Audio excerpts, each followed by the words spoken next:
Good morning, good afternoon, good evening, everybody. Happy Friday. I hope you're well. I hope things are good. I am good. I just did a bookshelf clear out. So I don't know if it looks any different behind me. I did a quick bookshelf lookout. I used the app Ziffits. We became aware of it when we were helping Liam's parents go through his granddad's media.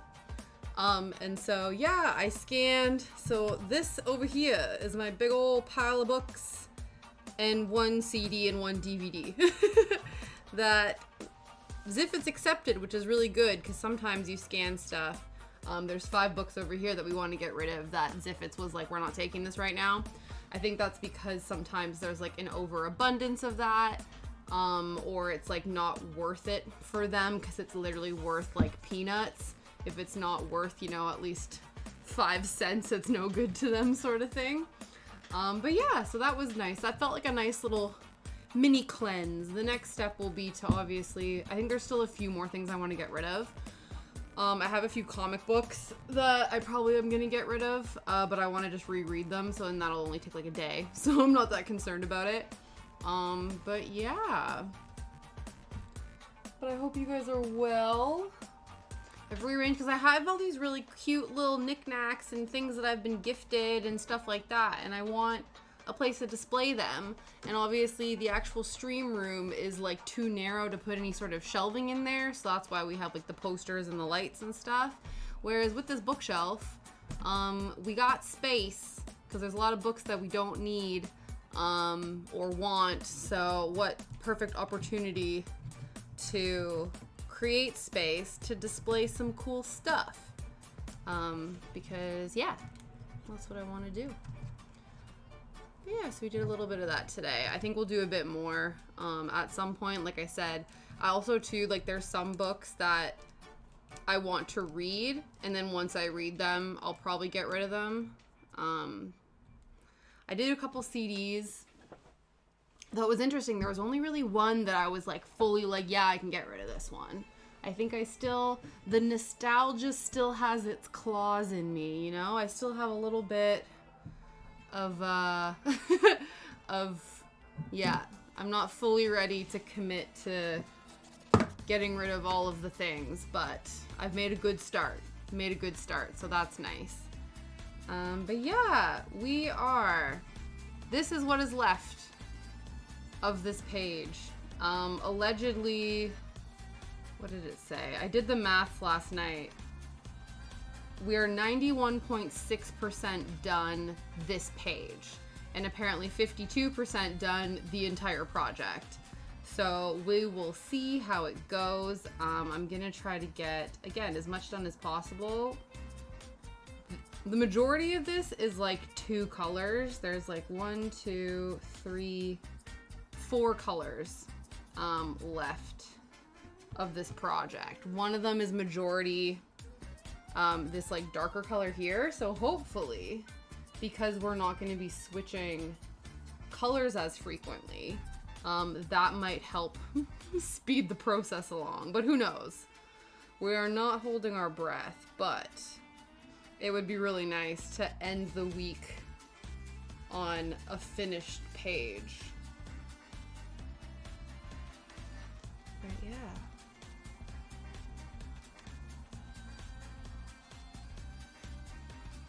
Aside from that, I had to go and pick up Shadow's flea and worm prevention. So we do the thing where like every month we give him like flea prevention, and then every 3 months it's like wormer prevention. So that was ready to be picked up today. And so we did that during our morning walk, because it's basically the only errand I can run when I go in, like going into a business that I can bring Shadow with me. All the other running around I have to do without him. So this is the only one that I'm like, oh, you can come with me, this is great. But he was quite enjoying himself on our walk because we were going a direction we don't normally go, and he's like, damn, this is great, so many new smells, so many new things. And then we got to the vet and I opened the door and he was like, immediately no. And I'm like, dude, we're not even here for a checkup. There were 2 other dogs in there waiting for stuff, so we had to wait off to the side. And I'm petting him, but every once in a while he starts whining. He like goes towards the door like he really wants to go outside, and I'm like, dude, like it's fine, you know? And obviously it doesn't happen very often, but I'm hoping that, you know, the amount of times that I bring him with me to pick up his medications, that will sort of demystify and make the vet seem less scary. It'll be like, oh yeah, we're just going in here for routine business, like nothing scary is gonna happen. We're not there yet, but afterwards he was quite content to carry on our merry way, and that's exactly what we did. So yeah, it was nice though. Though unfortunately, you know, you always take that risk, right? Like the UK is doing the most UK weather of its life, where it is constantly raining on and off, which isn't like the worst thing. Honestly, I've not been minding it too much. I think I appreciate that it's been keeping everything quite cool, because I then get to live in leggings and a t-shirt, as opposed to like sweating myself silly trying to figure out a way to keep cool. So I quite enjoy that. But the only thing is, because it's on and off, when you go leave the house, you have to sort of make that executive decision. It's so humid too, of like, do I bring a rain jacket or do I not? I see people who like walk their dogs with an umbrella if it rains. Shadow's a two-hander, you know what I mean? Like, not constantly, but like I got a poo bag in one hand, I got him in the other. Sometimes like other dogs come and I hold on to his harness. Like, I can't hold an umbrella and manage him at the same time. I don't think it's possible. So if I'm trying to weatherproof myself, and I'm like, a rain jacket's the only way to go. The only problem I find is my rain jacket's amazing, super keeps me dry, but does not breathe at all, obviously for the purposes of being waterproof.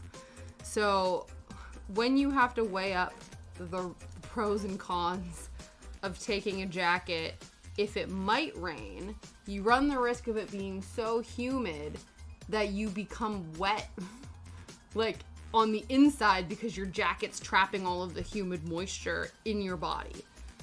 So that was the unfortunate risk that I took today, and it resulted in me, luckily I was able to take my jacket off and like hold it the rest of the way home, but then it's just like another thing in your hand, right? I don't know. You can't, it's not the worst thing, but it was still annoying that I was like, of course it was, because I bet you, just because, you know, that's just the way the universe works sometimes, is that if I decided that I wasn't going to bring my jacket, that's when it would have rained. But it probably wouldn't have been the worst thing because, like I said, it's not like cold, but it's cool enough. But obviously, like walking however long. How long did we walk today? Let's see what the distance is on the health app today. Okay. Apparently today I've done about 3.77 kilometers. So I feel like at least 3 of those were on the walk. So yeah, when you're walking like 3K, your body will produce heat naturally. And so by the end of the walk, I'm usually quite warm anyway.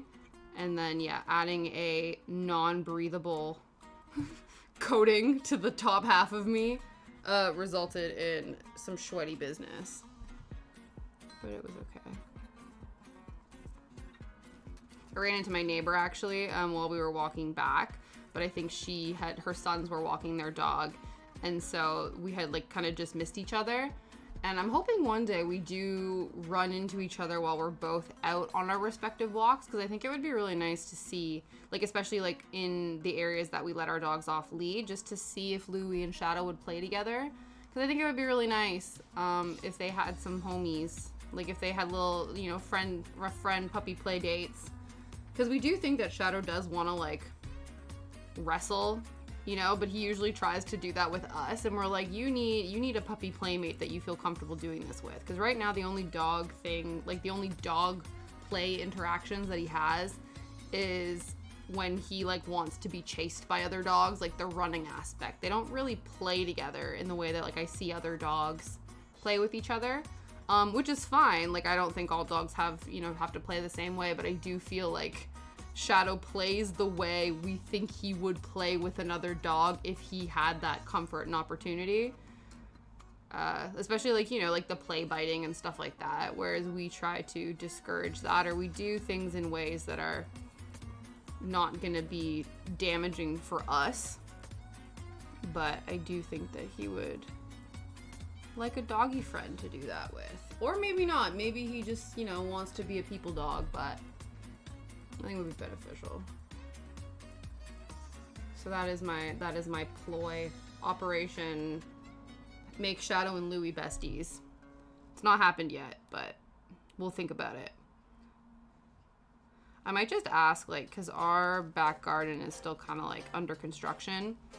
Maybe one day if they're all outside playing and things like that, and like it doesn't seem to be like opposing or whatever, I might ask like, oh, can I stick Shadow's harness on and like bring him over just to see how they'll interact with each other.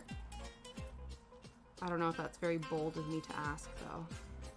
It's probably not, but in my brain it feels like a very bold thing to ask, being like, can I come over with my dog to see if it'll play with your dog? I don't know.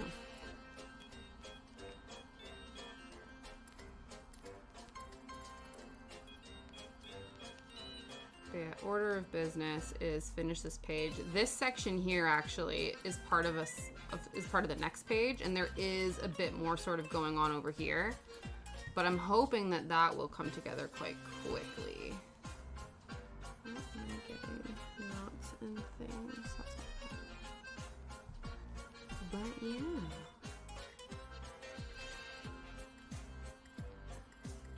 Make sure to do some stretching before stream, but I can still feel my neck. It seems to happen like in the afternoon. I'm sure it's probably because, like, I don't know if I'm sitting too much or not moving around as much or whatever, that my mornings will be really good, but by the afternoon I can sort of start to feel my neck muscles seizing up. But we're okay for now. But we want to practice proper posture. Say that 12 times fast to try to ensure. Let me move this closer, which means I should move this closer so you guys can see what's going on.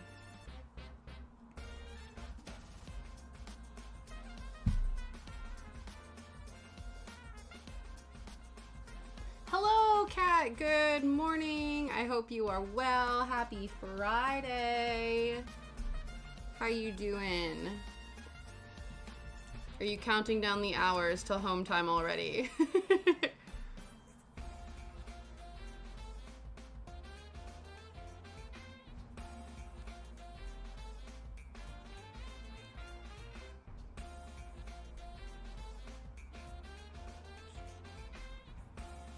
Yeah, an hour and 45 minutes. Brr, brr, brr, brr, brr. The countdown is on. The countdown is on. That's awesome.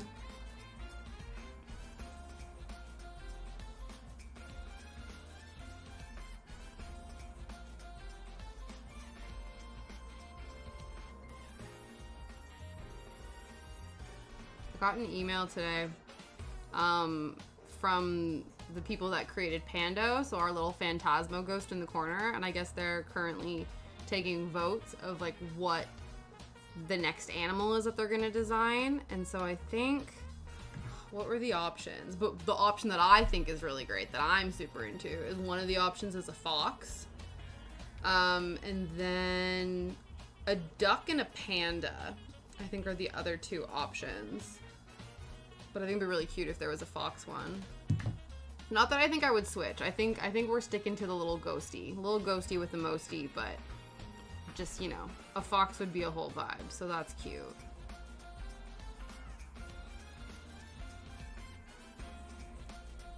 A duck would be cute too, actually. Yeah, I don't know what the current ones are. I think they have a rabbit. What are the current ones? Let me check.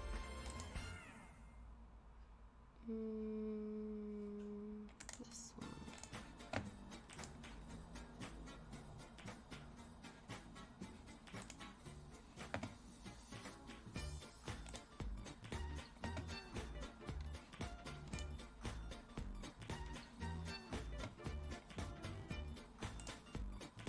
Yeah, they have a dog, and he kind of looks like a boxer, a cat, a raccoon, an alien, and then Panda, which is kind of like this rabbit turtle hybrid. Oh, I have the option to change Pando's color because we've gotten to a certain point. Let me see. Ooh, now he's blue. He kind of blends in to what's going on right now, but that's okay. Apparently he's, I don't know what level he's at, I can't tell, but once he gets to level 30, we can turn him green. And then, ooh, when we get to level 75, he can be like a nice little mauvey purpley color. Interesting. Yeah, the blue is cute. I don't mind that at all. But yeah, the raccoon has like a bandana. See, I would have originally done a dog if it looked anything like Shadow, but because it's like a proper boxer, I'm like, you look nothing like him, so that's not an option. I like the ghost though. I like Phantasmo to accompany our Phantasma right there.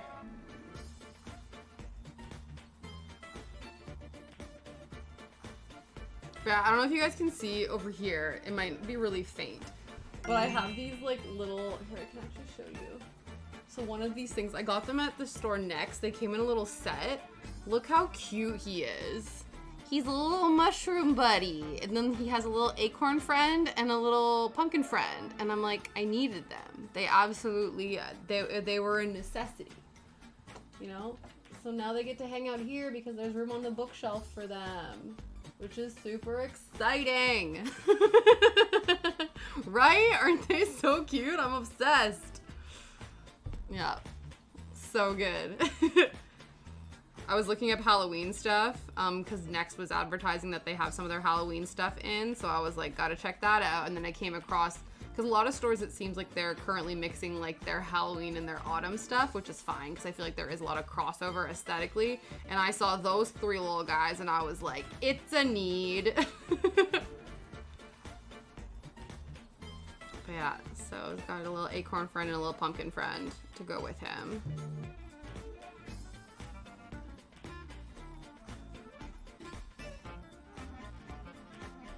But yeah, so I was able to put a few more little bits and bobs up there. I was thinking it would be good, obviously, to be able to put more stuff down here too, but then like my head's in the way, so it's not like you couldn't even really see what's going on over there anyway. So I think it's good. That shelf, that is the shelf. I think it looks a little bit overcrowded right now, but that's okay. I want to go shopping for Halloween stuff, but we need to watch our spending. I just crave Halloween all year round decorating. Yeah, it's true. There's some really cute stuff that you can get for like all year round decorating. I actually found in TK Maxx, one of the things that I saw that was actually really cute is they had like tarot card cushions in a set of 3, and they were actually like decent sized cushions, and I was like, that's an all year round aesthetic, my friends. Because they usually there's like different themes, because I know Spirit Halloween as well will usually have like different themes that they'll do in terms of decor and stuff, and some of the stuff could be pretty universal. There's usually always like a mystical, like fortune teller type decor that, yeah, it's just like if you have this like celestial vibes, it's pretty like universal, you know what I mean?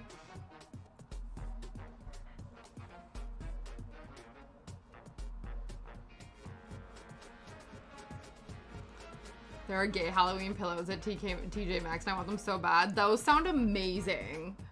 Those sound amazing. I love that.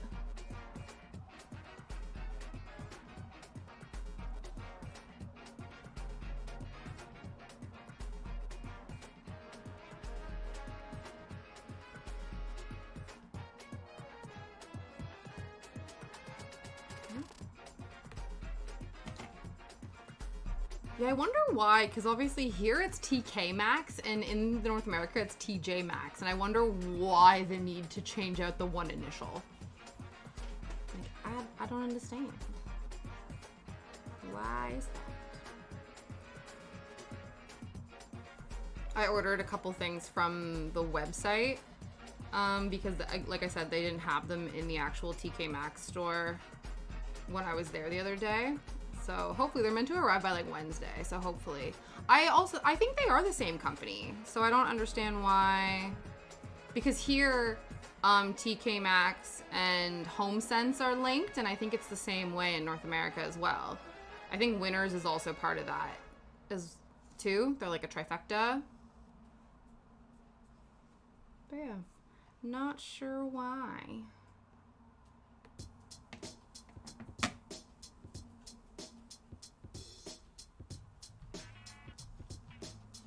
Oh, interesting. It's Home Goods instead of HomeSense. Okay.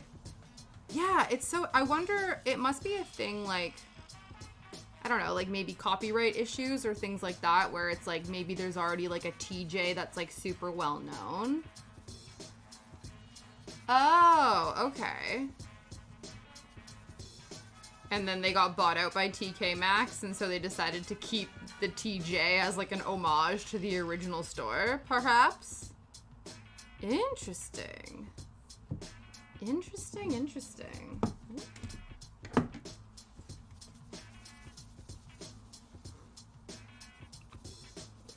Oh, is it? Well, now I'm even more confused.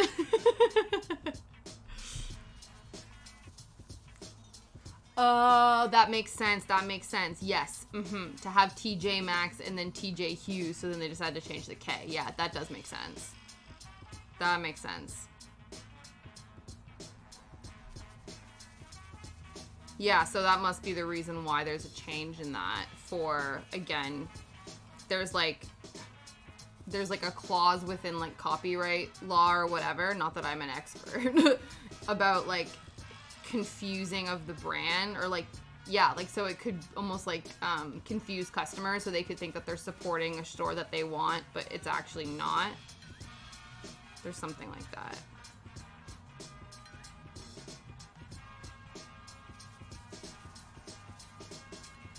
Cool. So then I wonder why HomeSense, because I'm pretty sure it's HomeSense in Canada as well.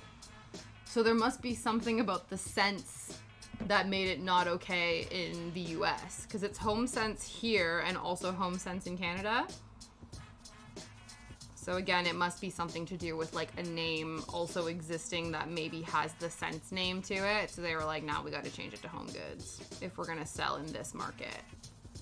There is a fly in here that just doesn't want to quit. Are you a fly? Or are you? Yeah.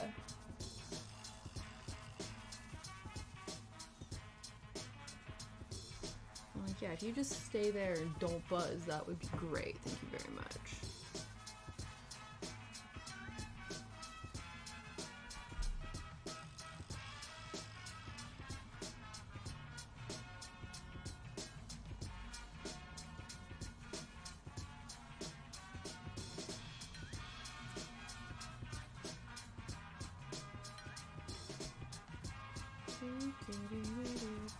man, so far so good. We are crushing this thing. I'm reading this book and it's just meh, but I want to finish it because I spent actual money on it. Oh, that's so frustrating when that happens. I've definitely done that before too, where I've like bought in a book and then you read it and you're like, man, why'd I spend money on this? That's so frustrating. And then it's like you get a book that's free and you're like, this is amazing. And you're like, I would have actually paid for this one.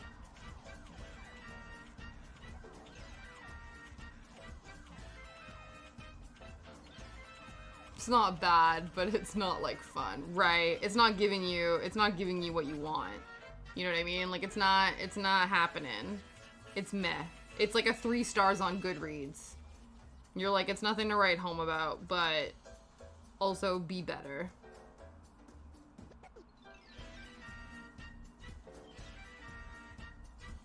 This song in particular, when I hear it, it reminds me of Spy X Family, and I'm like, damn, I hope they release more episodes of that one, because I quite enjoy it.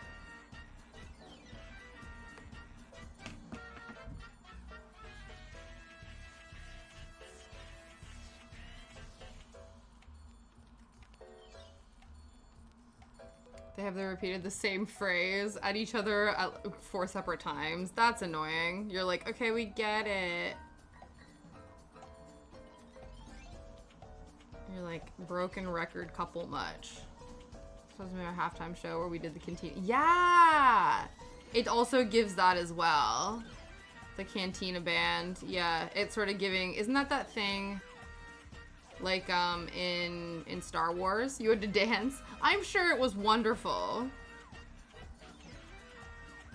Or is this like, is this song triggering and we're like, no, we don't like this?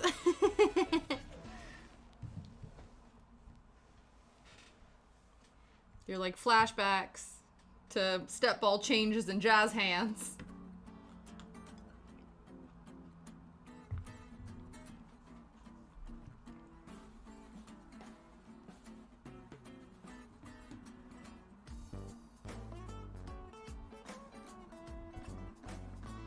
We did this and stuff from like, oh yes, mm-hmm.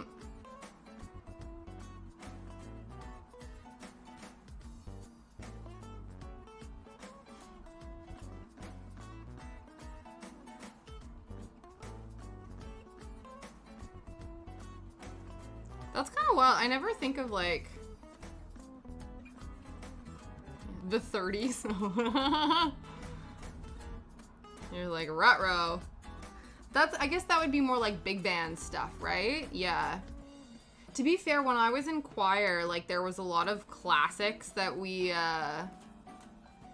sang that were like, and it's because like, I think it gets to a point where there's almost like standards. Like, you know how there's like jazz standards or there's like different things? Actually, like big band stuff, yeah. Where, yeah, there were certain songs that you sang all the time where it was like really, what was the one? So it was, once this guy retired and a younger one took over, I think they stopped singing these standards. What was the one? There was like a choir song, it was called like Light a Candle. It was like light a candle, something, like let it feel hope in your heart or hope in your hand. Light a candle for something like across the land or whatever. The hours that feel the darkest turn quickly into day. Light a candle, let them show us the way. I think it was like kind of, this is like a kind of low-key religious song, I think. I saw the Glenn Morgan on purpose. Yeah, exactly. What is it? Light a candle. Choir song. Yeah. Light a Candle by Andy Beck. No, this is not the one. There was something like compassion unfold. Let me see. Yes, Light a candle. So it's by Marta Keene. That was one of the ones. So there was that one. And then there was like a jazz choir. And so they did Boogie Woogie Bugle Boy, which is actually a bop. Boogie Woogie Bugle Boy is a bop. But that one was like a 1930s song, I'm pretty sure. And then there was another one called like Paper Moon. So it goes, it's only a paper moon looking over a cardboard tree. Oh, it's an Ella Fitzgerald song. Yeah, sailing over. But it wouldn't be make-believe if you believed in me. So those ones are actually nice though. Like those ones, I think it's more the jazz choir songs that are a bit more like lively and a bit more like universal. Whereas some of the like regular concert choir songs are a bit like, I don't know, they sort of toe the line. To be fair though, like I think a lot of like church music and stuff like that is very like there's a lot of choir stuff in there, so there's a lot that you can kind of pull from, so I get why. But yeah, Boogie Woogie Bugle Boy. What was the name of them? They were called like the Something Sisters. And actually a friend of mine in university, when we dressed like for Halloween, I had a Halloween party and dressed up, and she dressed up as one of them. Boogie Woogie Bugle, the Andrew Sisters. Yeah, so she actually dressed up as an Andrew sister for Halloween one year, which I thought was really cute. Suddenly Sam, thank you very much for the follow. Happy Friday. I hope you're having a fabulous day. Ooh, you're number 145, which means we are 5 away from the goal of 450 followers. Say that again 12 times fast. 450 followers. 450 followers. But yeah. Yeah, so she dressed up like an Andrew sister for Halloween, but that's a cute song. Do you remember when Christina Aguilera was in like her doo-wop phase and she did her Candyman song? That was a nice era. I enjoyed that one.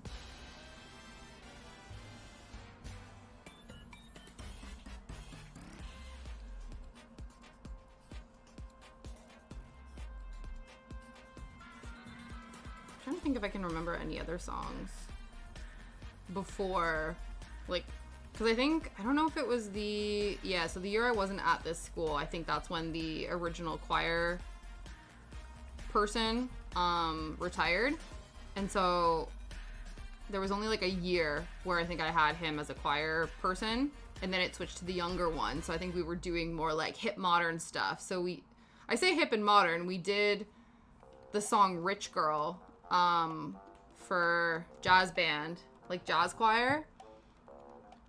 What's the name? It's so funny because my instinct for this song, it goes to, I don't know if you guys are aware of this band. They were like a Canadian band called Down with Webster. And so they did a song called Rich Girl, which samples the song Rich Girl by Hall & Oates. Yeah, so there was this song. When did this song come out? You're a rich girl and you're gone too far, and you know it don't matter anyway. Yeah, from 1976. And so then Down with Webster had a song called Rich Girl, and they sampled that in their chorus. And so when I think of that song, I instantly think of the Down with Webster version instead. Yeah. I was the Band-Aid for jazz band. That class was so weird. What's the Band-Aid? What would entail you providing like band support? What does that mean? I don't speak band. I only speak choir, so I don't know what it means. You know that song, yeah. Yeah, so we did that one, and then this was around the same time when you assisted okay, cool. And so this was around the same time when I think Glee had just started popping off, and so we actually did the Glee version of Don't Stop Believing, but my choir teacher said that he had actually been wanting to do a version of Don't Stop Believing for choir, like years ago. He had this idea, and so then it was just very convenient that Glee had done like a composition for choirs, so we did that. My best friend sang like the lead. She was the Rachel Berry, and then we sang backup. And then I had 3 academic classes my senior year and 4 band ones. Amazing. Did you ever think of, like, carrying over, like, your band stuff into, like, post-secondary? Like, I don't know if you would, like, go to college for, like, music or things like that, or was that just purely, like, an extracurricular joy for you? You didn't want to, like, you know what I mean? Like, take that further? There was a while where I was, like, super, because I was so heavily involved in, like, music and stuff like that. And then there was a time where I wanted to become, like, a music therapist, but I never pursued that. I also never thought to pursue, like, music in post-secondary either, because there was actually a music program at the university that I went to, and I think I had, like, an introduction. I felt really bad, though. I remember, and it wasn't malicious. I think my brain just didn't think it. So we were studying for a sociology exam, or, like, a sociology midterm, and I had a bunch of people in the class, and we were, like, asking each other, like, what our majors were and stuff like that, and this one girl was like, oh, like, I'm majoring in music. And so I was like, oh, do you want to become a music teacher? Because I don't know why in my brain I just assumed, like, you're getting music credentials to then go and teach music. And she was kind of like, well, I'd like to be a professional performer first. And I felt so bad that I almost was like, oh, haha, like, you're going to teach music. And she was like, no, I want to perform. I was like, oh yeah, duh. Like, so I just felt like I kind of silent, like, it wasn't intentional. I wasn't trying to be like, oh, obviously, like, those who don't do teach. And she's like, no, I would like to do. And I'm like, oh, okay, my bad, sorry. The school I went to, South Alabama, had a small band. They didn't have a football team at the time, so no marching band. So I bowed out of all of it. I like band, but, like, I wasn't great at it. Okay, so it was more of, like, yeah, more of a, like, an enjoyment for yourself.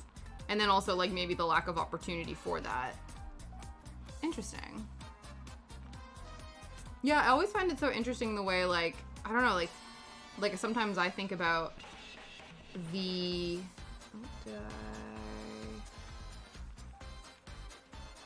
I believe... Yeah, no, I messed that up. Yeah, like, I think about, like, the passions and the extracurriculars and the things that I did. And then how... I don't think it was, like, a big pivot, what I ended up deciding to study, but it was, like, I just think about, you know, you have all these different interests, and then you sort of decide, like, oh, I would like to pursue this thing. And I just wonder why I decided to pursue one thing and not the other. But I don't think too hard about it, because then I'm, like, having an unintentional existential crisis of, like, why did I do this instead of this? And it doesn't matter. Yeah, I enjoyed Color Guard more. Okay, yeah.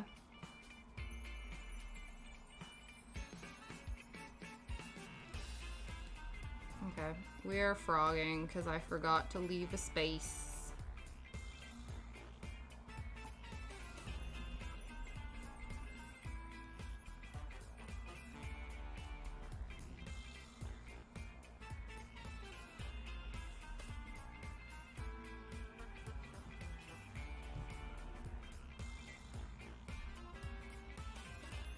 Where was the space that I was meant to leave? I think it was here. Actually, it'd probably be smarter to, like, fill in this section instead of going all the way across. I was about to talk about this couple in the book talking about how much they love each other after a couple of days, but I just remembered I knew I loved Chris after the first date, lol. Yeah, it's one of those where I guess you're like, oh, this is so unrealistic, but then you think, like, no, sometimes it be like that. But I think it's, I feel like your experience is probably not the norm. I feel like a lot of people probably do feel like they are in love instantly, and then it's like, no, actually, that wasn't the case, but for you. Though apparently I was listening to a podcast, and this woman was talking about how a lot of times when people say that they've, like, fallen in love or something like that, it's actually not love. It's a term called limerence, which basically is like, I don't know, let me see if I can figure out what it's called. Limerence.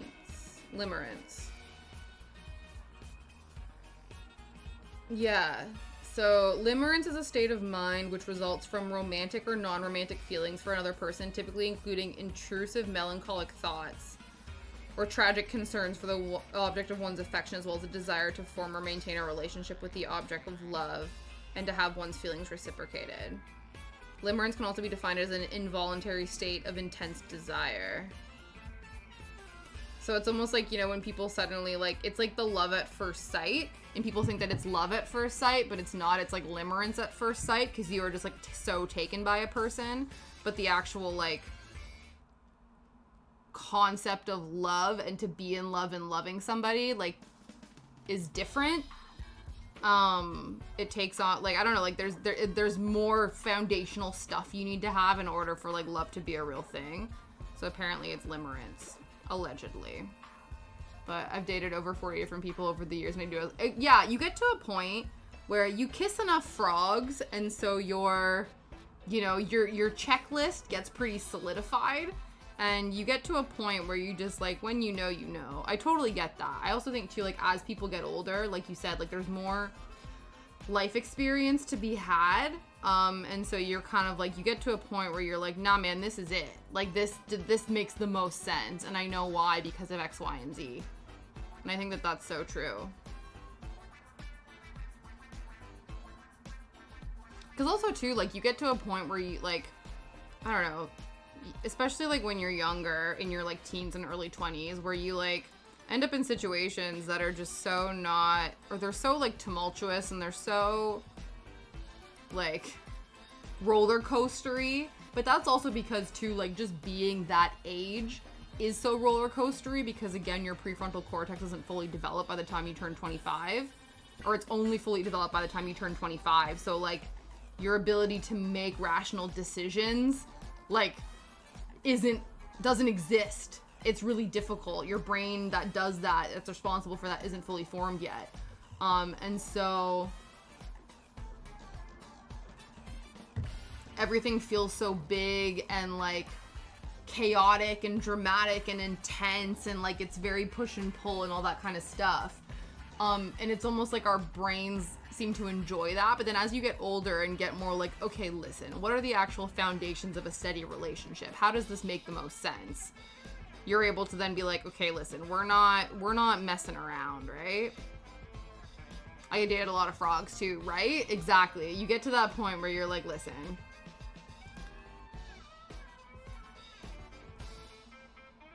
and I do respect that. I think maybe sometimes people, I don't know, like, not everyone is in a mental position to learn their lesson sometimes. Like, I want to say, like, I don't assume that once you develop a prefrontal cortex at 25 that you're, you know, guaranteed to only ever enter stable relationships. Like, that's not a real thing. People can still have stuff that they need to work through. Just because their brain is fully developed doesn't mean that, you know, the baggage that people inherited over the years before fully developed brain haven't been resolved yet. But it's definitely, you know, more chaotic when you're younger. In fact, I find it so interesting. Like, I know a few people, well, my parents, for instance, like, they met in high school and they got together. I think they got married before their brains were fully developed. And the fact that they're still together is kind of wild, actually. When you think about, like, oh, you were able to grow, like, organically, I guess, or maybe not. It probably took effort, because that's the thing too, right? Like, it's not like relationships are easy peasy. Like, you know, they shouldn't be super, super difficult, but it's, like, not to say that if you encounter a difference of opinion or a conflict or whatever, that you just, like, that's never gonna happen. But yeah, just the fact that they were able to continue to grow as a couple and as people, like, I think that that's pretty impressive, given the fact that they met before they were fully fleshed out human beings, which is interesting. But yeah, kudos to people who do that. I think about the fact that, like, I can't even imagine if I stayed together with, like, my high school boyfriend. Like, that would have been nuts.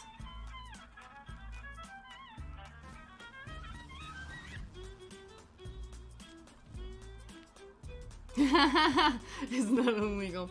Frogs in the theoretical sense, sniping, not literal frogs. I hope you are well. I hope you're having a happy Friday. I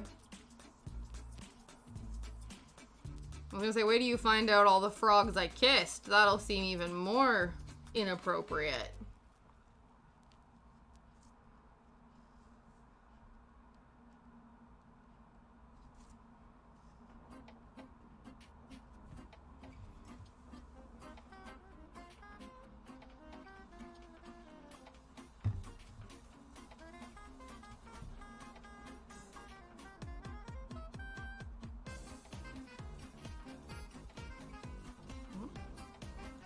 It's looking so good. I don't know the source material. Yeah, it's Howl's Moving Castle from Studio Ghibli. So I'm not sure if you're familiar with any of the Ghibli works, but that's what this one is. But that's cool. I don't know anything about Final Fantasy really, so I like that it's giving different vibes. Oh, Howl's Moving Castle. In my current project description, you can Google, yeah, Howl's Moving Castle. It is a film by Studio Ghibli, which is a Japanese production company. But it's actually based on a book by a British author. Her name now escapes me. It's my favorite. It is actually my #1 Studio Ghibli film. I did rank them. I think there's like 26, now soon to be 27 Ghibli films. And Howl's Moving Castle is my fave. I actually don't mind because obviously like there's differences between whether or not people want to watch like a dubbed version or a sub version, and I find both actually really good for different reasons. So yeah, recommend. Ha ha ha ha. A frog would have been better than some of those options. Yep, I feel that.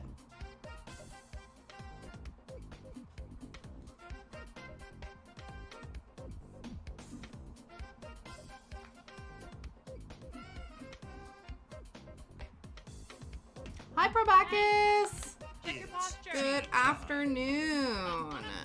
It's lengthening time. Dubbed if you have kids, yeah. Definitely. You're like, we don't have time. We don't have the ability to read the subtitles. But yeah, the dubbed version is good. There are some, like, within, because when I did my original Studio Ghibli rewatch, I watched them all subbed, because originally I had only known the dubbed versions.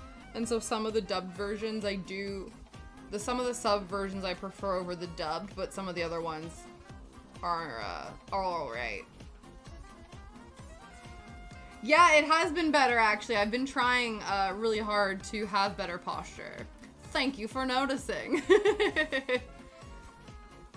Yeah.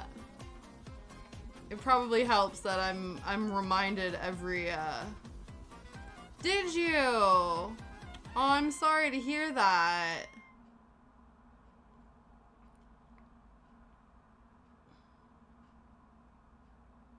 Yeah, definitely. Definitely. I also highly recommend Ponyo for the kiddos. It's sort of the Studio Ghibli's version of Little Mermaid, and it's very cute and wonderful and just a joy. Some of them are a little bit scary, so they might not, depending on how old your kids are. I don't know if they would be into them. But definitely Princess Mononoke, or not Princess Mononoke, Howl's Moving Castle seems not bad. I think that one's not, it's not overly scary or anything. Princess Mononoke, like I said earlier, that one might be a bit too scary. But Ponyo's great. Ponyo's a nice one for the kiddos. Yeah.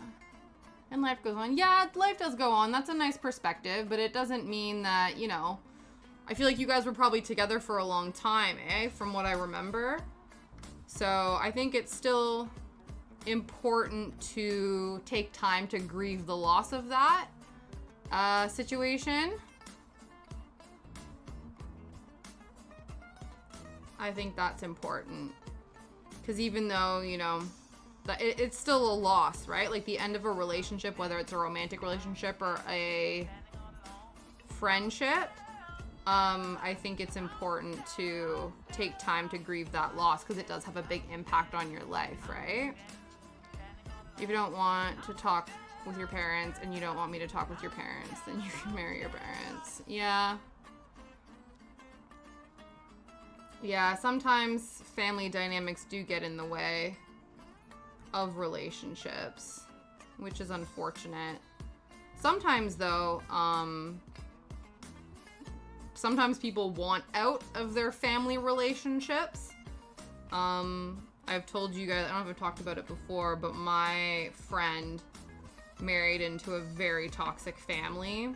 And it got to the point where her partner and her had to become estranged from them. But that is something that her husband was willing to do for the sake of her and their children. In some instances, you know, families will be so overbearing and then the parents or the children will choose the parents over the partner, and then that can obviously cause problems. So one of our 5-year-old twins announced they want to marry their brother. Yeah. I feel like that's probably, yeah, it is actually illegal, but I feel like it's probably quite common with kids to, like, because they're trying to, their father's a frog, it's okay. But I feel like, yeah, when kids are starting to understand and learn about relationships, their understanding of, like, well, this person loves me and I love them, so, like, let's get married. And then you go, wait a second. Familial love and romantic love are different. But then you're like, well, you're also a child and you're learning how these things work, right? So, definitely. That's silly, though. I love that. I'm like, my brother thought he was a dog for many years. So, you know, like, kids be wild. You know how Alabama's right? Yeah. Another twin said they want to be like mom so that I never have to leave the house. Yeah. And you're like, yeah, you don't realize how much mommy works her ass off so that she doesn't have to leave the house. That's funny. But yeah, no, my brother thought he was, like, a puppy for the longest time, where he would, like, crawl home from the park on all fours. And my mom has this really great story. It's like, I find it hilarious, but no, she's lazy. And so I think it was my brother's birthday. It was my birthday. And my brother had one of those, like, plastic, like, little plastic butter knives. And so he had it in his mouth lengthwise, and he was walking around on all fours pretending that it was his bone because he's a dog, right? And so I guess something happened where he must have tripped or whatever, and then the knife ended up, like, taking a chunk out of his, like, soft palate or something like that. And so then they had to go to, like, the doctor's office. And so the doctor is like, well, why did your child have this thing in its mouth? Like, it shouldn't have this thing in its mouth. And my mom's like, he thought he was a dog. Like, I don't know what to tell you. Yes, he shouldn't have things in his mouth, but he thinks he's a dog. So, yeah. Kids be wild. You know what I mean? Yeah.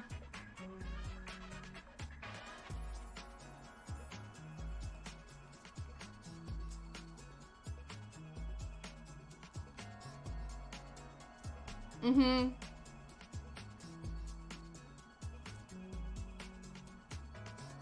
Well, I think sometimes too, like, I've had friends who have been in relationships, for, like, a really long time, and they almost get, like, a bit kind of complacent and stagnant of, like, well, we've been together for however many years, let's, like, go and hit the next milestone, which is a house, which is getting married, which is maybe having kids. And they just sort of, like, follow a track without taking time to sit there and think about whether or not they want to do that track with that person, which is difficult, to sort of take the time, because a lot of reasons too, like, there can be reasons why people don't end relationships, whether it's for financial stability, whether it's like, you know, I'd rather be with this person that I'm not, like, 100% happy with than be alone. You know what I mean? Like, there's many different reasons why relationships can go on longer than they should. Luckily, I just had a lot of bad first dates and really had relationships over a month long. Yeah. That's good, though. Because there's definitely, like, I remember, again, my high school boyfriend, I definitely should have broken up with him a lot sooner than I did. But it was one of those where, and it sounds terrible, but sometimes the best way to realize that the relationship you're in isn't good is when you come across another person who makes you feel ways that the relationship you're in doesn't. Not in a way to, like, condone cheating. Like, that wasn't what happened, but it was, like, an understanding of, like, wait a second, this seems like a better idea. And I know that that's probably, again, I was in high school. That's, like, maybe a chicken shit cop-out where it's like, yeah, I'm not going to be alone because I'm going to basically transfer my feelings from this person whose relationship is ending to the next person. But sometimes that is a wake-up call that you need to realize that you're in a situation you shouldn't be in. But that is not what's related to this. This is just my own experience with breakups that should have happened a lot sooner than they did. What is the sunken cost fallacy? I've never heard of that, sunken cost fallacy. So I went to marriage counseling about 7-8 years ago. Biggest thing we learned is the idea we as individuals, especially in the first 3/4 of our lifespan, become new people every 6 to 8 years. As a couple, you have to realize that the other person is also becoming a new person every 6 to 8 years. And it's not always going to be in the same direction as you. So you have to refamiliarize yourself with that person. Otherwise, you'll be only 1 degree left when they're 2 degree right. Right. That's actually really interesting. That's actually a really good point. And I think that that's, yeah, like, especially when you're together with somebody for so long, you can't assume that people are going to stay the same way forever. Especially when you're in those kind of formative years where you're kind of like, listen, who I was, even, like, since I've been with Liam, like, I feel like I've become more myself. And obviously in becoming more myself, there could have been a chance that it's like, oh, this person I'm becoming is not aligned with the person that he is becoming. But luckily we seem to be progressing in the same trajectories. But I think that that's a really interesting point. That, yeah, you grow as a couple, but you also grow as individuals.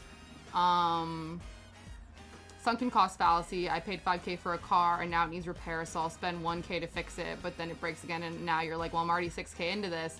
I'll spend the money, and you get to a point where you're $20,000 into fixing a car. You could have gotten a better car for $10,000. That's so funny you're saying that, because I have people in my life that exactly do that. They think they get a really good deal on a vehicle, and then they're like, well, it has this problem and this problem, and I'm going to continue to sink money into it to fix it. And you're like, should've just, nope, cut your losses. I.e., we can't back out. We've already spent the money time on this. Exactly. Yeah. No, I think that that's true. We were like, I've already invested so much into this. I need to kind of see it through to the end. And you're like, you don't have to.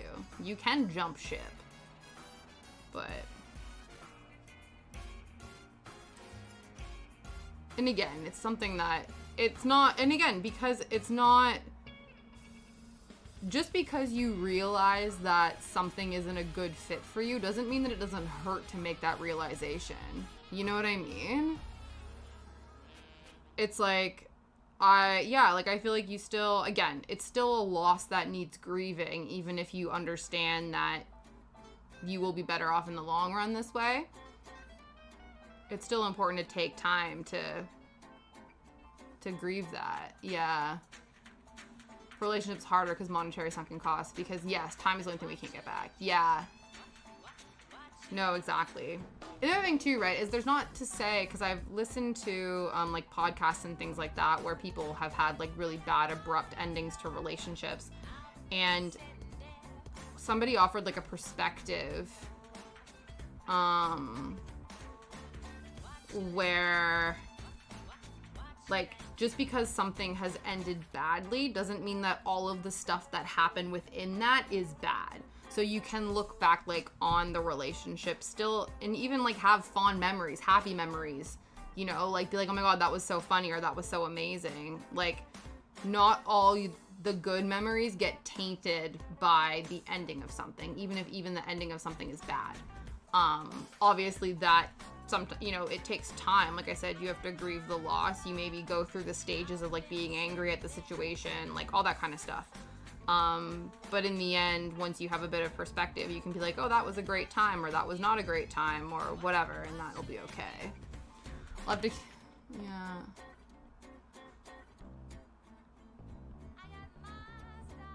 I'm going to fast forward to the book. You know what my mom does sometimes when a book is really, like, she's not interested? She'll actually read, like, the last chapter of the book first to see if it's worth continuing to read the book. Some people might say that's completely spoiling the book and you feel like you don't need to, but sometimes she'll, like, read the end of a book to be like, okay, this is worth me investing into the finish line. Other times she's like, nah, this isn't worth me finishing it. She changed our relationship so much. It was a great experience to go to counseling. It was only, like, 3 sessions, and we're like, yeah, I think we're good now. That's awesome. Sometimes it just takes, like, an outside perspective just to like recontextualize things for you, and you have a light bulb moment and you're like, damn, awesome. I'll have to keep this in mind then. We're only 4 years in and we have changed a bit, but it feels like we're getting on the same way. Absolutely. It's nice to do a checkup on that. You're still learning things as an individual. You learn about what you want and don't want in a person. Biggest, quickest would be social values. Like, I vote differently now than I did when I was 20. That translates 100% to values you look for and think of higher and apart. That's interesting. Yeah, that's true. Your perspective on like how you engage in the world. Yeah, I would assume a voting shift also creates a value shift as well. Yeah, definitely. I did that with this long series the other day. I didn't want to read the last book, so I just read the last chapter, gave me a synopsis, and I had a happy ending. I was good with it. That's awesome. Yeah, see, sometimes that's all you need. You just need the last bit to be like, okay, this is good. No, I like that.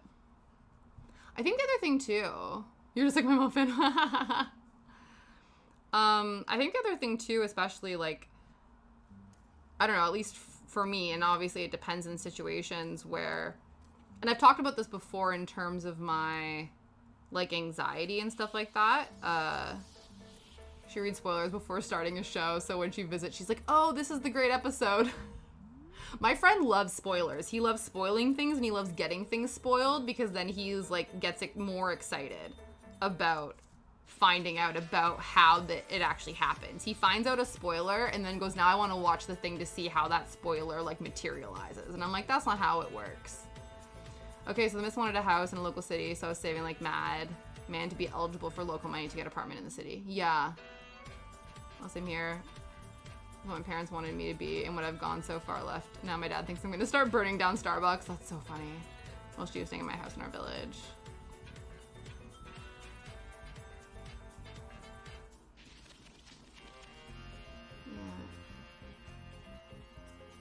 Yeah. Yeah, that's so funny, Snipin'. That's so true. We're supposed to be better versions of our parents. You're doing great. Now your kids will actually be the ones burning things down. That's so funny. Yup. You're like, I'm not there yet, but that next generation's just gonna be more radicalized than I was.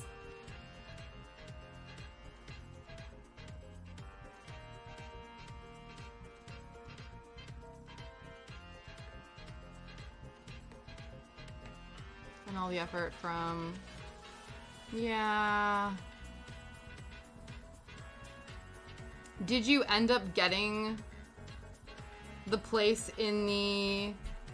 Did you end up getting the place in the city? Or you just have been saving for that? Because I would hope that this situation, the relationship ended before you actually put a down payment on the house in the city and you get to keep your cash moolah. Because that would be terrible if the situation would have been discovered after the property had been purchased. That would have been, I don't know if that's what happened or if you are still in the house in your village and now you just have a butt ton of saved up money, you know? So if that's the case, for it to end before that big financial decision has been made, that's really good. Because again, it would have been much worse to have it end after the house had been purchased.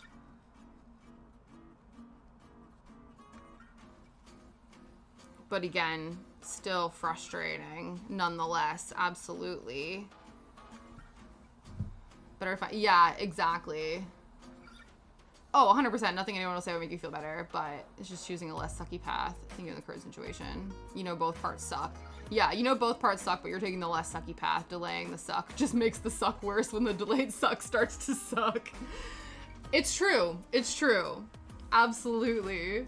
Truer words. How eloquently put, Snipin'.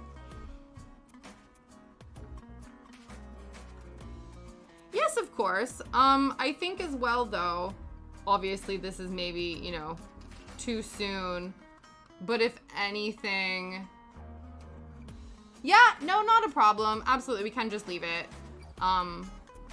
Yeah, we don't want to dwell if we don't, you know, if we don't want to, but just know that we're here and we support the fact that you're going through a tough time, and you will come out the other end. We believe and support that you will be able to make it through the other side, even if it feels really shitty right now.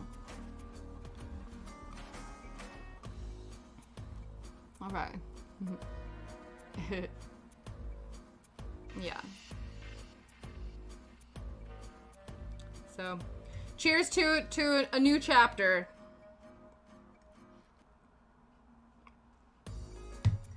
And cheers to hopefully finishing this page today. Again, still not sure it's gonna happen, but 1, 2, 3, 4.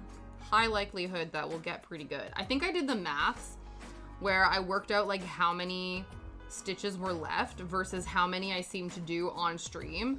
And from the calculations, roughly, it looked like it was gonna take another 2 streams to finish this page for such a tiny section, but we'll see. Sweating. Knees weak, arms heavy, mom's spaghetti. How about those UFOs, right? Unidentified flying objects. I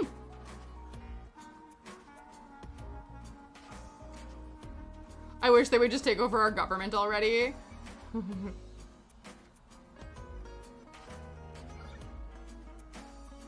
Yeah, how do you know they haven't, right? I guess you would like to think that they haven't yet because they're meant to be highly intelligent.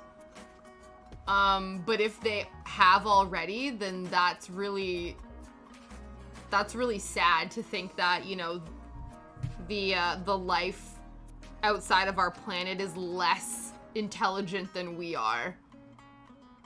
That would be a bit disheartening. I would rather, I don't know, cause right, like I would rather personally have the aliens be highly intelligent or more intelligent than us. Cause the fact that they're able to get to another planet should already indicate that they're quite intelligent to be able to do space travel in the first place. But I don't know, man. UFOs are pog. There are changes, just not for the better, yeah. But inflation. Thanks for the reminder to buy treasury bills. Yeah, like, I don't know. I feel like if they're able to infiltrate the planet, that should already lead us to believe that they are more intelligent than us. But maybe, I don't know. I can't get to the bottom of a hill without any ability. Maybe they, yeah. That's true. Maybe they just stumbled upon the planet. Maybe they're like Stitch. Because didn't that happen with Stitch when Stitch was flying off because he was evading the like international space police and his ship like crashed in Hawaii? It could just be that the aliens crash landed. They had no idea. They just like stumbled upon. You know what I mean? It's like when people accidentally stumble upon ancient civilizations when they're digging. They like dig a hole in their backyard and they're like, wow, archaeological dig site. Who knew? Right? Maybe that's what happened. The aliens are just like Stitch. They just like crash landed here and was like, oh wow, look people, interesting. So they could be less intelligent, but I don't know, man. Because I feel like some people would want them to be less intelligent because then it would be like, oh, like from a conquering perspective to have the like to have the ability to conquer the aliens instead of having the aliens conquer us. But I don't know, man. part of me just kind of wants, like you said, you just want it to be, like, you just want things to be shaken up a little bit. And so you can't have anyone less intelligent than the current political infrastructure currently in place. I don't know. I hope UFOs will be the wake-up call or not. Or not, yeah. Mm-hmm. Well, it's interesting because I feel like I was listening again to another podcast where people, like, where sort of the understanding is, like, people as a species have a really hard time believing unbelievable things. So even the fact that, yeah, our feeble brains, meaning of views of Congress, yeah, whereas aliens progress past the zero-sum society. We were already invaded. That's what I mean, right? So it's like you would be given information about the existence of aliens and you wouldn't be able to believe it. Your brain wouldn't be able to perceive it, right? Like, not being funny, not to get, you know, this way, but like so many people didn't believe that COVID was real. And that was something that there was tangible evidence for. And they were like, can't see it, doesn't exist. You know what I mean? And so what makes people think that they will then believe in aliens? You know what I mean? Like, it's like if I presented the alien evidence to you, you'd be like, deepfake, AI, not real. You know what I mean? So it would be like,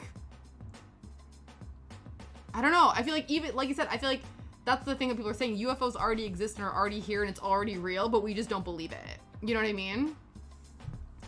Oh, I can't believe this is real. Believe it. It's fifth time. Yeah, that's because they were in the stream isn't real. It's true.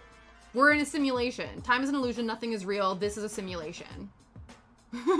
AI is real. Yeah, AI, the concept of AI is real, but yeah, right? I'm not real. None of us are real. We're all just space dust floating in an ether, you know? This book is gonna be my death. Yeah. Well, now it's real because you agreed to... Yes. Guys, it's Friday. We're not supposed to be breaking our brains on a Friday. Our brains are supposed to be turning off, not getting deep into the Matrix. I think it might be snack break time. Let me just... Are we keeping ourselves up to date here? I believe so. I feel like we've already made good progress. Yeah, dude, we've done 86 stitches in the first hour. So we will easily get to over 100 stitches. I'm feeling good, guys. I'm feeling pretty confident about the current progress, the projected progress of this project. But we'll see.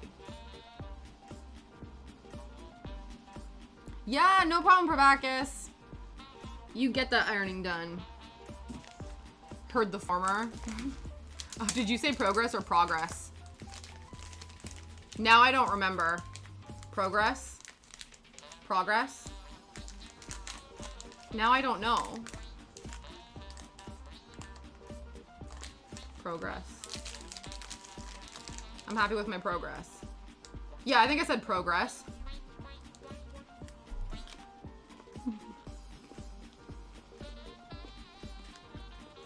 That happened to me the other day.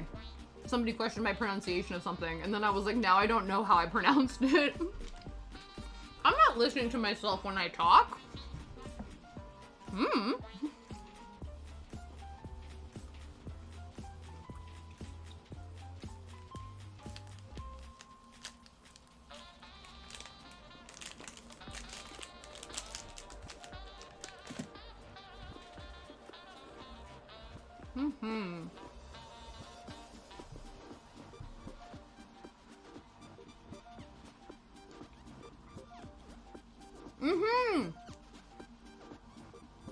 Please do. I love calamari. It's very difficult to find gluten-free calamari now, or just in general, but when I can find it, it's excellent. I am a seafood fiend. But yes, please post. I love the food pics. I love when people post food pics.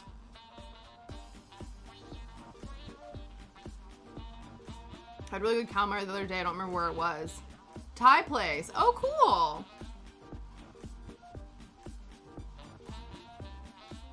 I really like Thai food. I quite enjoy Thai food.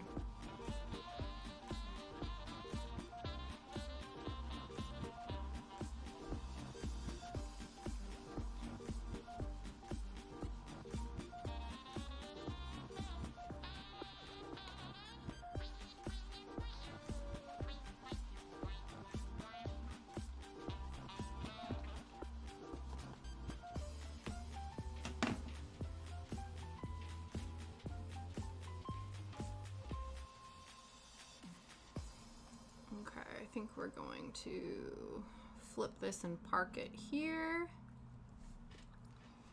Not bad, not bad.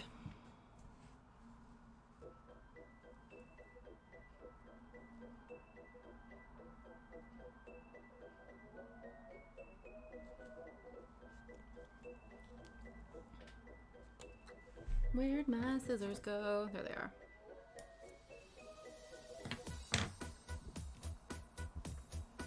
Done. You can admire chopped calamari. Ooh, it's chopped too. Interesting. Is yours breaded or is it? Let's find out. Let's find out. Let's go look at the food.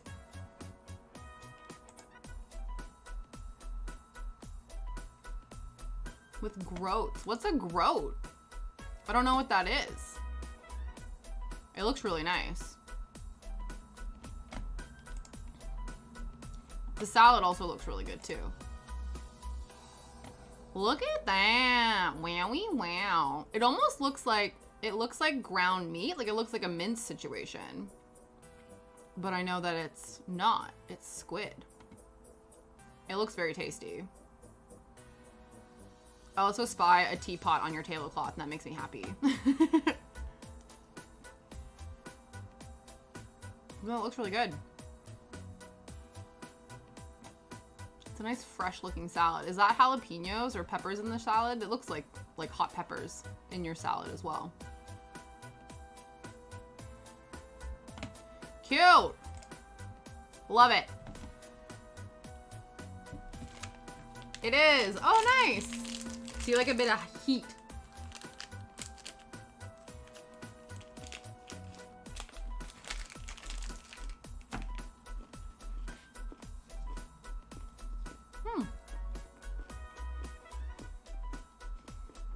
Doge hype. That's so funny.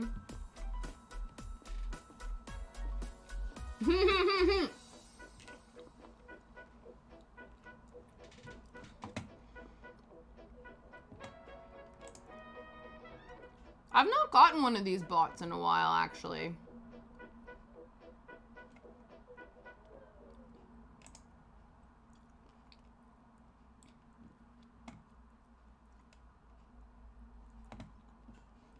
Ba-ba-ba band. Ba-ba-ba band. Ba-ba-ba band, ba-ba-ba band, ba-ba-ba band. Yeah, doesn't happen as often anymore. Remember one time, see, watch, no, now I've jinxed it. Now we're gonna get a bunch. That happened before where it was like, there was 3 in one stream and I was like, damn, bots are out to play today.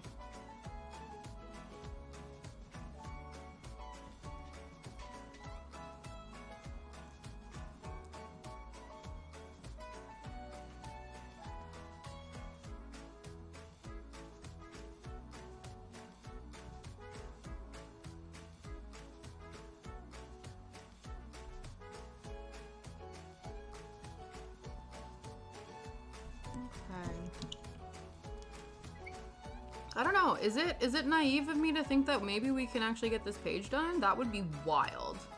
That would actually blow my mind.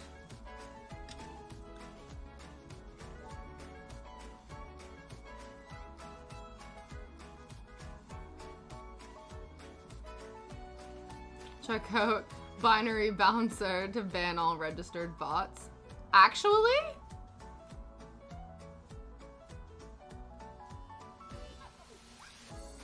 How does that work? It just bans all bots listed on the bots. These are accounts that request additional. Oh.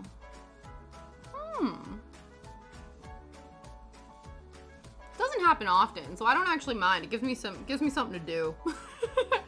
Gives me something to do. Half the time it doesn't bother me. I'm just like, oh, haha.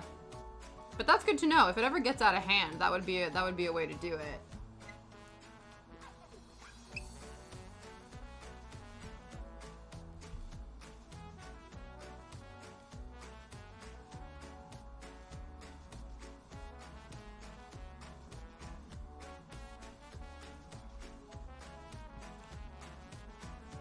I appreciate that intel, sniping. Thank you very much.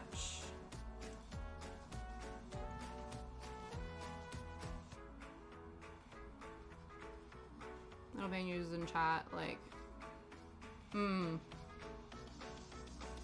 Attachment's big lady streamer. Yeah. Yeah, we'll see. I don't know if... Yeah, I don't know.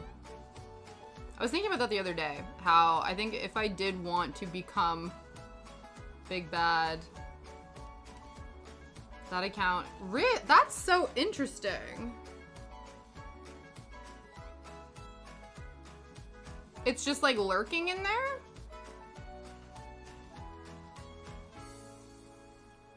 Because unless it's posting in chat, it's just inflating numbers. Do you know what I mean?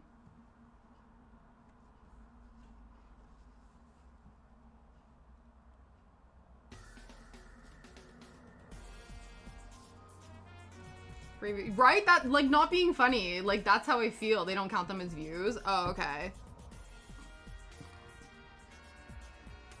Interesting.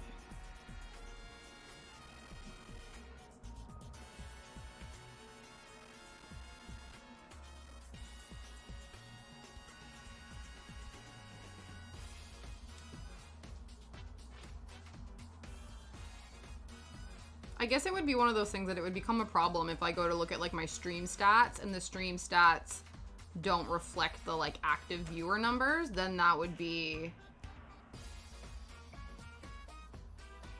interesting.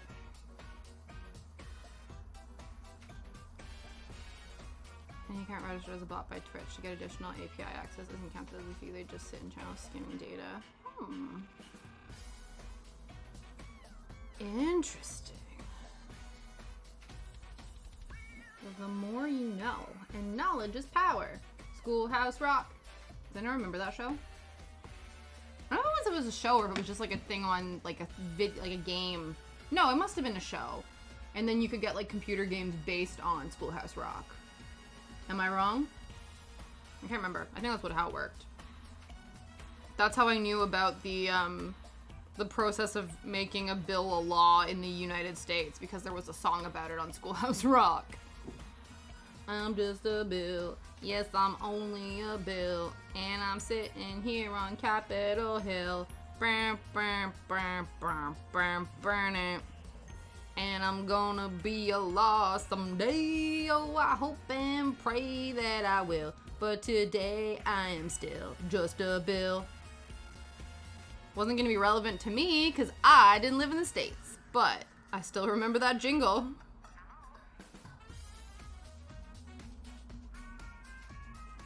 And then there was one about conjunctions, which is and, but, nor. Was conjunction, junction, what's your function? Working on words and phrases and clauses. What's another one? Those are the only two that I really remember. There was another one that was about like figure eights, and it was like a little figure skater. But I can't remember what the context of that one was.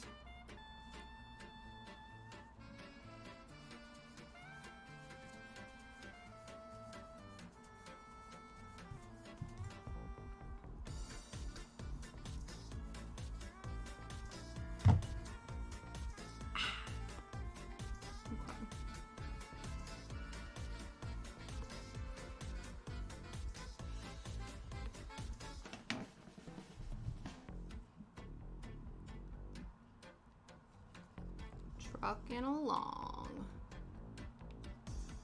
That's pretty good. We're crushing this, guys. Go team. Go team.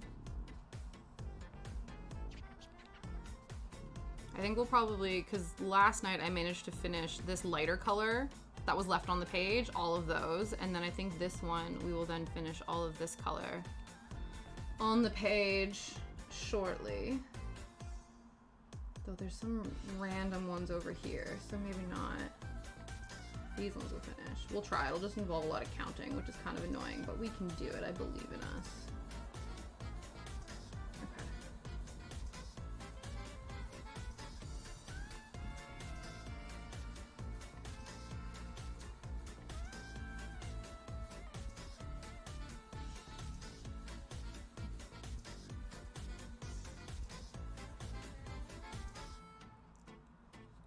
I think I've decided that this weekend I'm going to be fixing my dress because I've told you guys how I need to move the gussets higher. I call them the armpit flaps. So you guys remember we made a dress on stream and then I put it on and it turns out that my armpits are still hanging out. So I need to fix the makeshift panels that we stuck in there originally. Just because I think when I stuck them in and measured it, I think I tied the dress higher up than I wanted it to lay because it's like just like a drawstring. And so I tied it, put it on, and then we marked it. Whereas now I think I want it to lay like a little bit further down. And so that then moves everything down, which then causes the problems. So I gotta fix that this weekend because the wedding is in like 2 weeks now, which is wild. So there's gonna be, let me see the situation. Yeah, there shouldn't be any issues for the next 2 weeks in terms of streaming.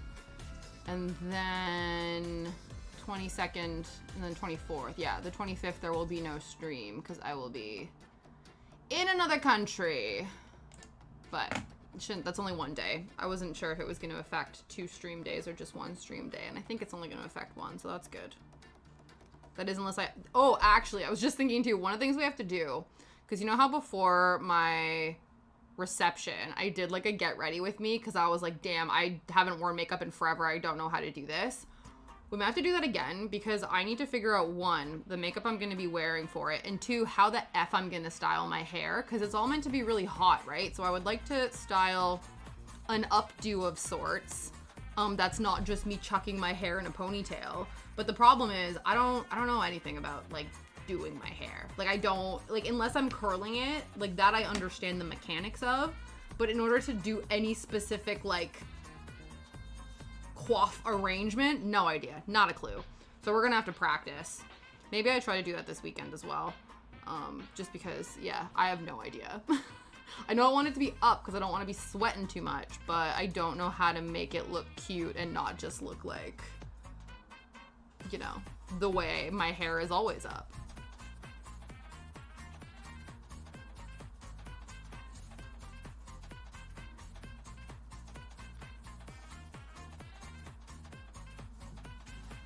So we'll have to do that at some point. Whether or not I do that over the weekend on my own time or can't look cuter, ha ha, ha ha ha ha ha. Very funny. Wink wink, nudge nudge. Very cute. I appreciate that. But, you know.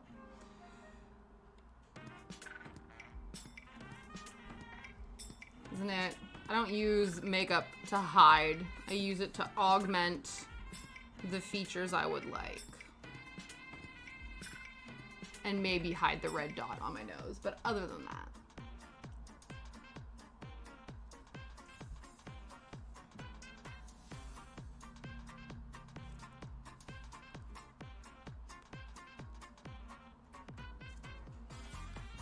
Yeah, so we'll see. Again, if I can hold myself accountable to do it on my own time, I will. But if not, you know what happens. If I need to hold myself accountable, the best way to do that is to stream it.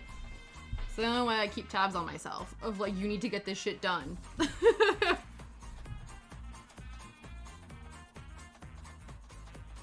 Honestly, I wish I had like a better internet connection because I probably would like garden on stream just as a way to get myself to pull weeds in my garden. But alas and alack, the Wi-Fi doesn't extend that far.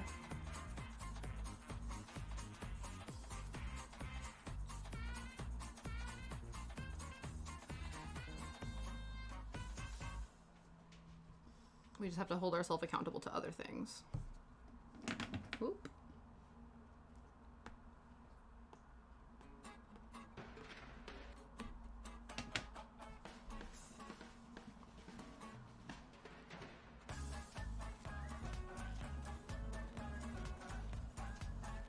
Alright, closing on in to the next round. See, I wonder. I think we may have already cracked. Have we cracked over 100 stitches? I think we might have. Speedy Gonzalez over here today. I guess because I'm not getting as riled up today, because that's what happened yesterday. I was getting a little riled up. And if we get riled up to the point where I talk with my hands, I can't stitch at the same time. I'm like, I just need to, you know, express my emotions through my hands. Can't do both. Whoops. But yeah. I'm not as riled today. So that way I'm able to, you know, multitask a bit more effectively.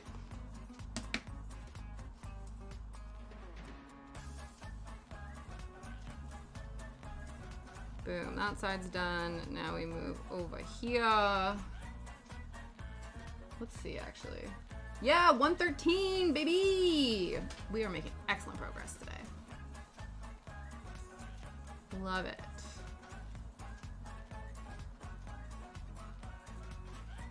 It's good too, because now that this section is finished, all of this is just filling it in with the same color, which is easy peasy. Anything that doesn't involve like counting, so towards here we're gonna have to like actually take a minute to count, so that obviously puts a bit of time just making sure that everything lines up perfectly, whereas when you do like an outline of this and you're just like filling with the same color, it's amazing. That's the goal.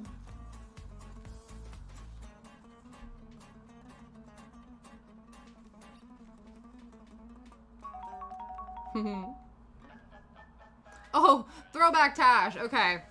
Teen Tash. All right. Let's find an appropriate Teen Tash. Let's go take a look.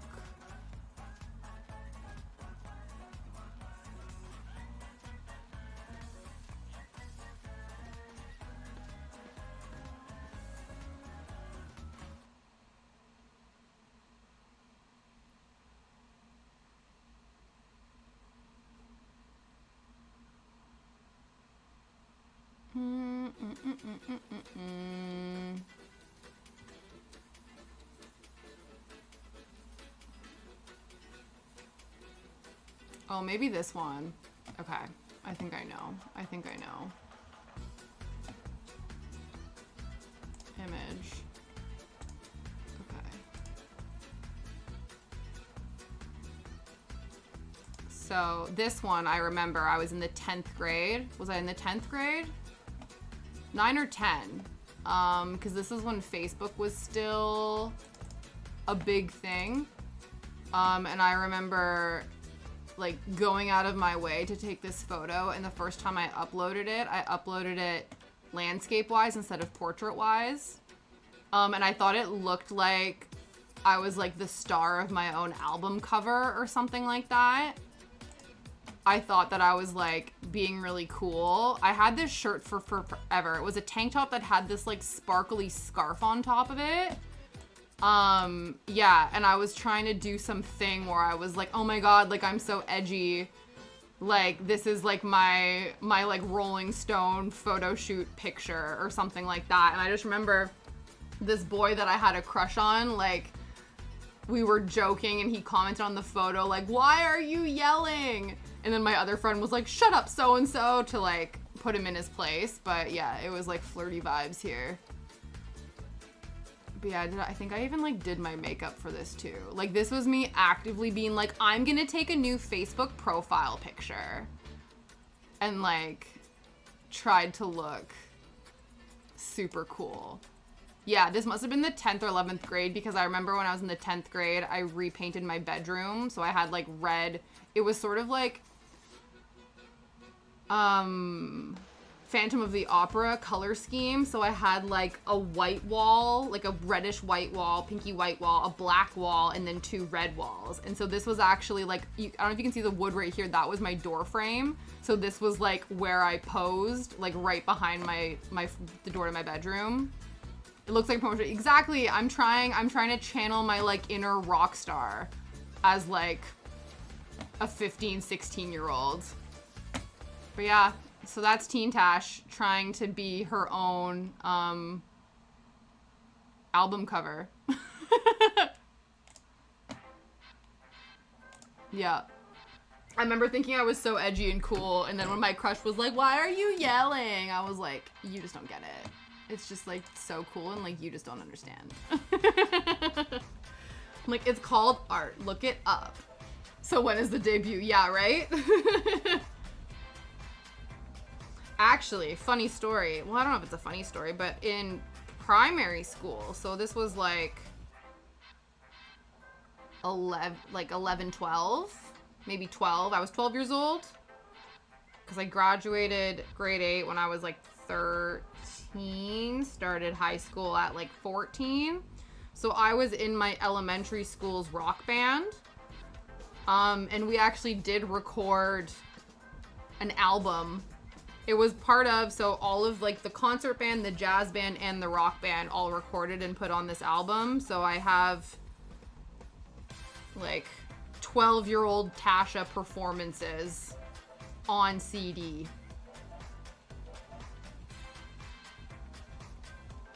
I think some of them are probably pretty cringe, but they do exist.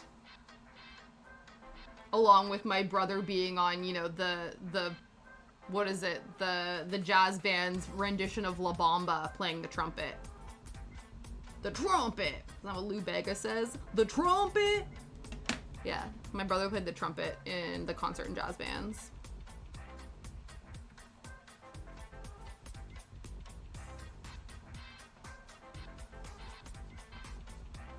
The other thing too, I also, because when I was going through this bookshelf, I have a bunch, not a bunch, I have probably 2 or 3 journals or like notebooks that I had throughout like elementary school, high school, and I think there's like attempts at like shitty songwriting in them. Or like cringy poems and stuff like that in some of these journals. I'm afraid to open them, but I'm sure they exist.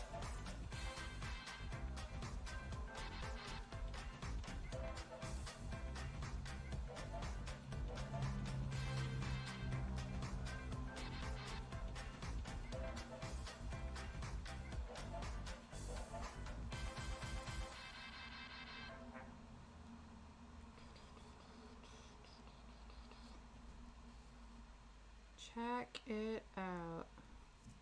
Check it out. What's it all about? Okay.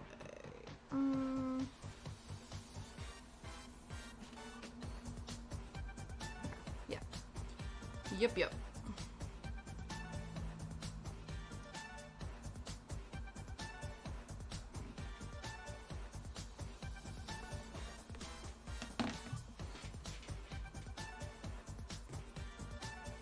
The rain, it was supposed to rain today. The rain has not come yet. It's threatening to. It's like really nice and blue skies, like white fluffy clouds over here, and then it's like gray over here. So it depends on whatever direction the wind is blowing if we might end up with rain over here or not. So far it doesn't seem like it's gonna happen. Knock on wood that it holds off. Actually, I don't know. It doesn't matter to me. 90%. Oh, that's not bad though. You're almost done. I'm proud of you. I'm proud of you for pushing through. Persevere and then yeet the book, but not really, because I think it's on your Kindle. So don't yeet your Kindle. Just like mentally, figuratively yeet it out of your life.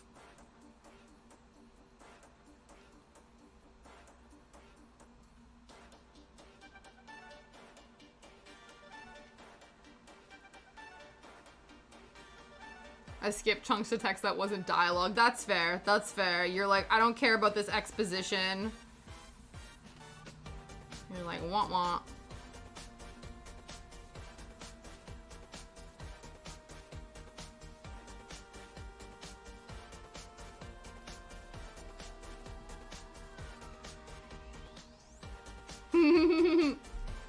Yeah. You're like, stop describing each other. We get it. You've been in the same space for forever. Figure it out.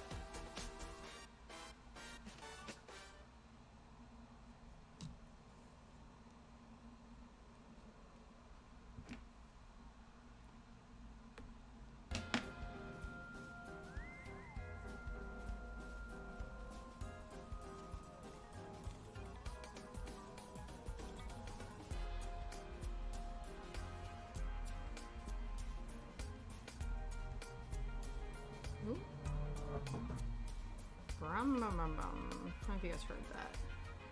Every once in a while, you get some vehicles running up on here, and I don't know if they purposely, like, isn't that a thing where you can, like, make your spoiler make loud noises for no reason?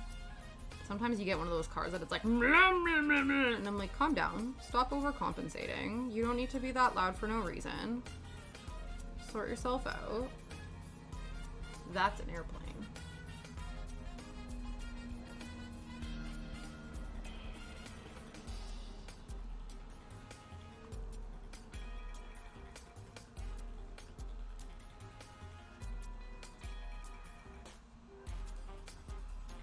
Okay, we're almost finished this color on this page, which is wild.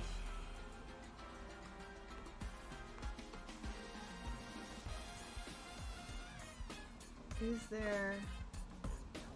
Oh, there is.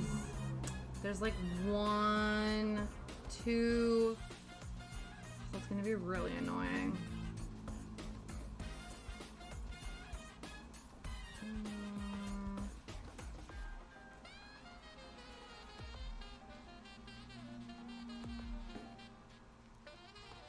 Okay, I think what I'm gonna do, just because I don't want to have to count that, is I'm probably gonna park this thread, quickly stitch the section of pink that I need to, and then finish this color. Because, again, it's always really frustrating when you finish a page and then you have another page that is like, you need to do one stitch in one color. I'm like, if I would have known that, I would have extended this thread to go over onto the next page. That's what I did with some of these, and so I think I'm gonna do the same thing just to save myself the pain in the ass of trying to just do one stitch in one color with one strand of thread. Because that would be annoying.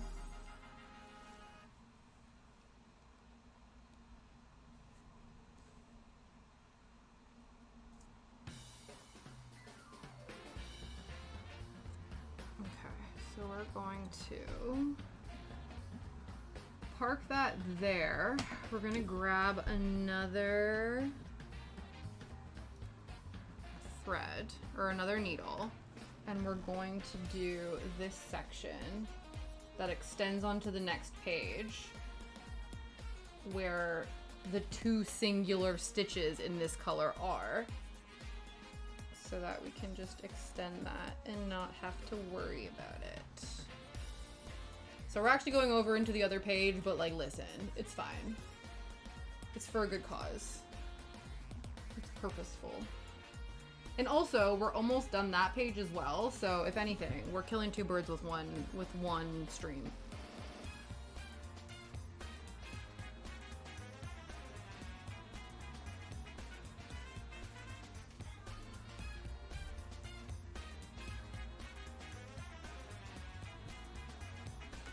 Sure that this doesn't pull into that.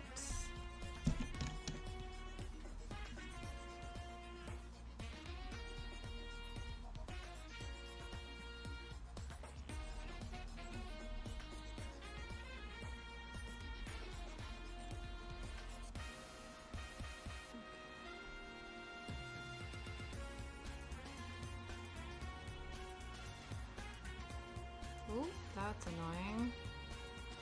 Listen, try that again.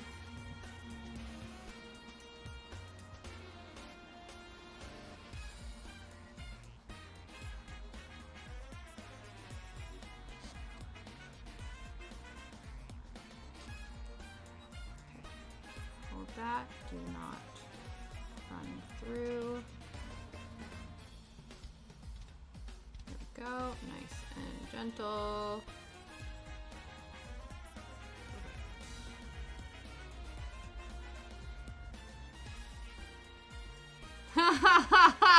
Oh my god, there's an ended 4% ago. Why is it taking so long? Are they just like what? Why? What's happening? Why is it taking so long?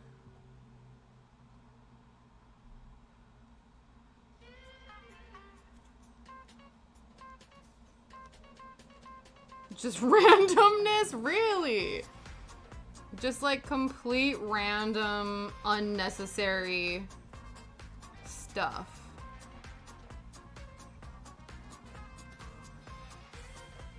Yeah, you're like, just, yeah, I get that. You're like, listen, you should have ended forever ago.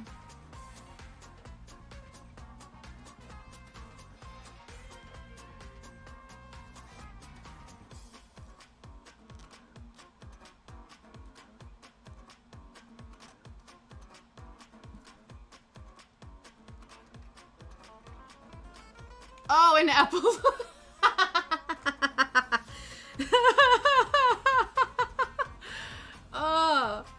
Not only were they like, we're gonna fill the last few pages with nonsense, we're gonna jump forward into more nonsense for you. That's so funny. This book just wants you to exist in its universe so much longer than you need to.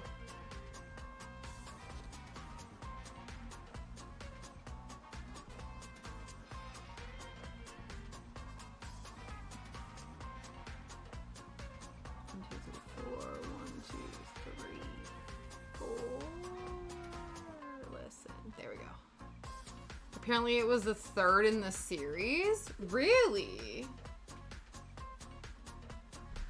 I guess the first, like, I guess this one they've already fully established that they're, like, together and in love. So maybe the first two are, like, the tension building or whatever. I'm sure it's probably a lot more exposition. That would probably drive you nuts. Yeah, you're like, giving that a miss, please. Yeah, spoiler.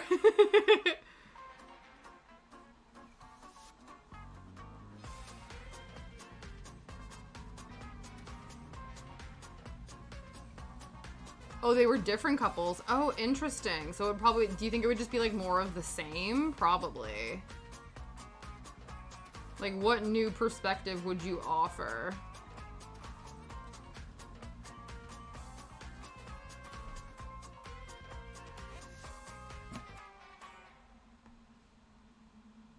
Yeah.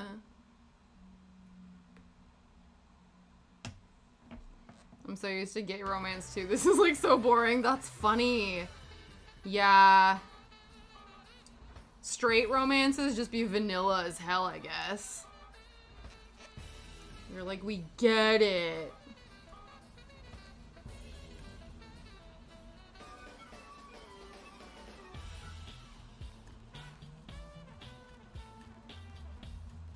Yeah, that makes sense. I feel like there's probably more interesting things happening. Whereas, like, yeah. There's nothing wrong with vanilla. I feel like I myself am quite vanilla, but yeah, I feel like I would be really bored reading a story about my own life. I'd be like, God damn. Yay, I'm glad you're done. You're like, over it. Bye-bye, la. Get out of here.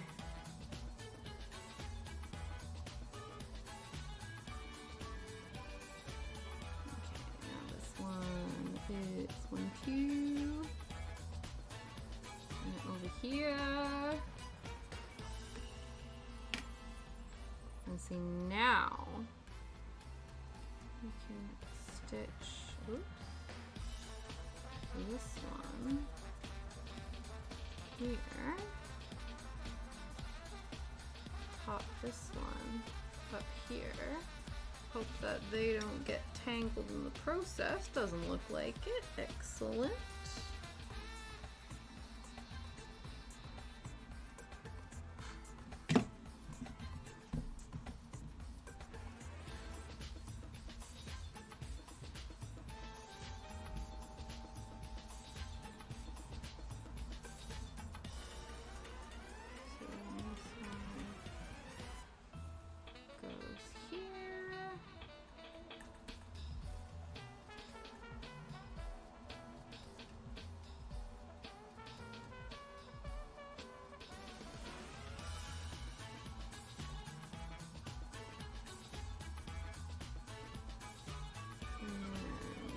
Another one and go here.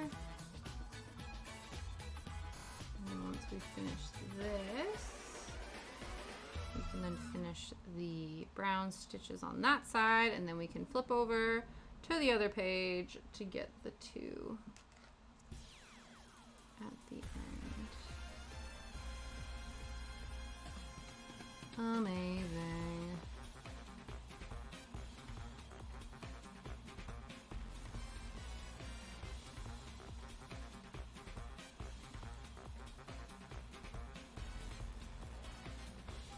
Ow. This needle's very sharp. I feel like I need to invest in those ones that have like a ballpoint tip because I keep hurting myself. We've not drawn blood though. No blood, sweat, and tears in this cross stitch. Just stabby, ouchy pain.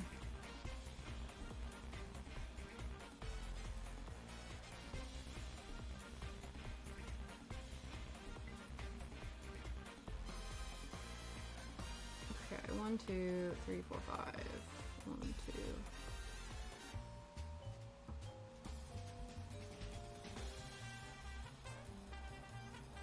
One, 2, 3, 4, 5. Okay, that is it on this page.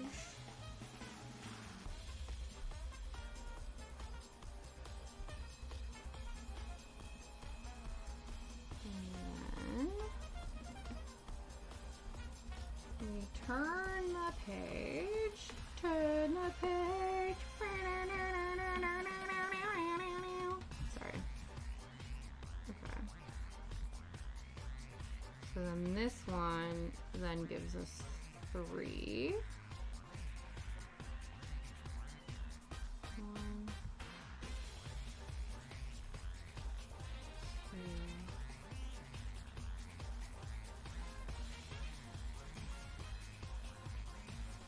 3. Oh, it's annoying because I finished this color on this page, but there's 3 stitches of this color on this little section here.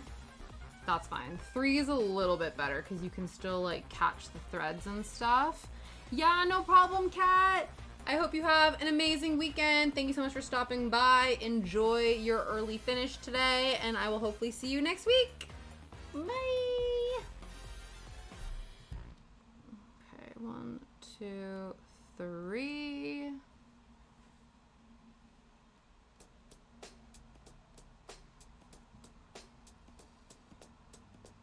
And then this guy up here. And then this one here.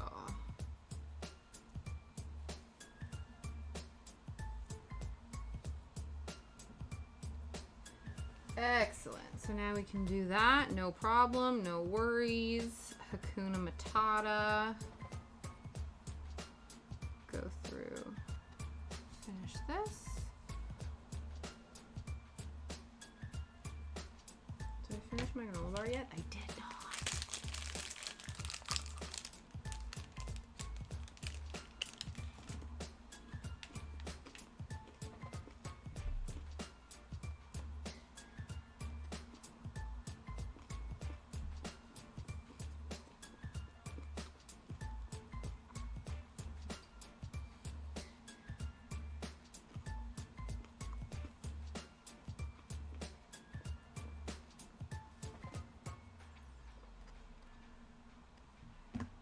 Okay.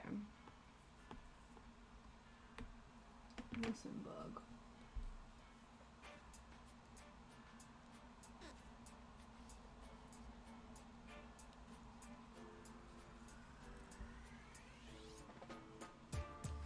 Ooh.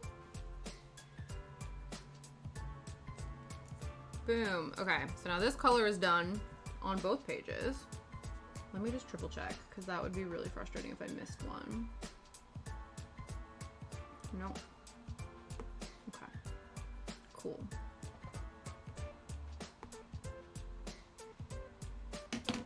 So now we park this color, because we no longer need it in the rotation. But this has now helped orient our random little dollops of that brown thread, because I wasn't gonna... It also gives us something to attach the final thread to as well, because they're just like random one-offs to then try to like park the thread in like a one piece of like one random piece of stitch. I feel like that wouldn't feel as secure, but now it has something else that when we go to back stitches, like park the thread, it'll feel a little bit more secure, in my opinion.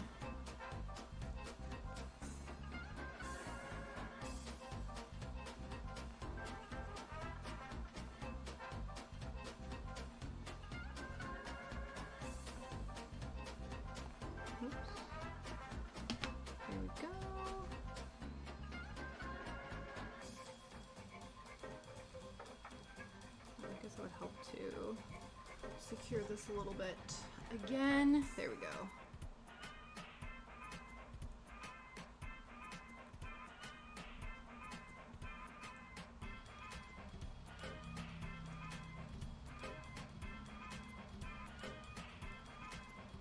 Yeah, we got like just over an hour left, so I'm feeling pretty confident about our abilities right now.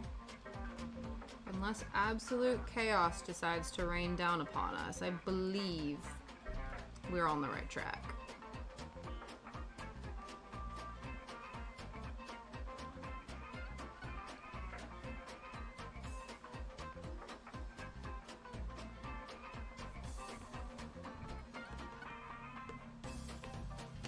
Okay, so that is all of the brown color on here. And then this one is this guy here.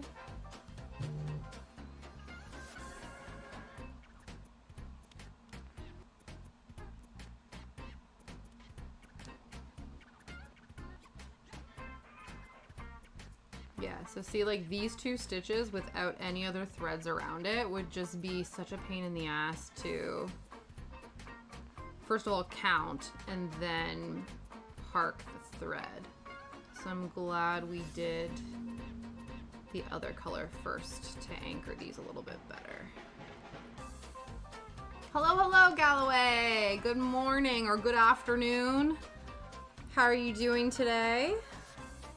I hope you're having a happy Friday so far.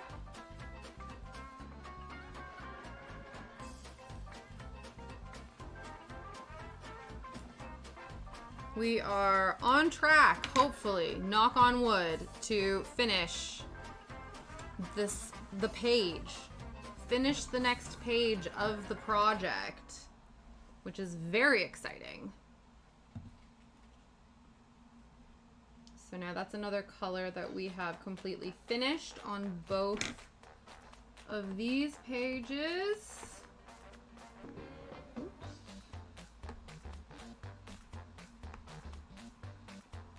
So we now have only 2 colors left on this entire page, which is very exciting. And I don't know if it's even more ambitious, because I wonder if we can get 2 pages finished today, because we can finish this section, and then there's just this tiny little section right here of this page. So we might actually get 2 pages done today. That would be wild. That would be amazing. But again, I will take any progress. Any progress is good progress. Am I right? But, you know, this would be fantastic.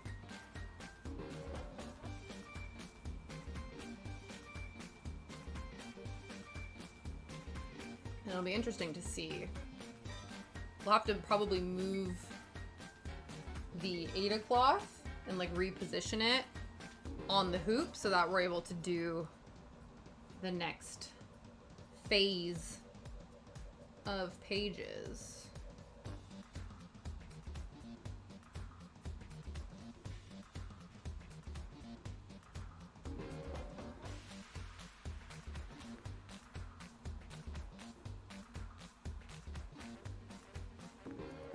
Now, is this color on that second page at all? I don't think so.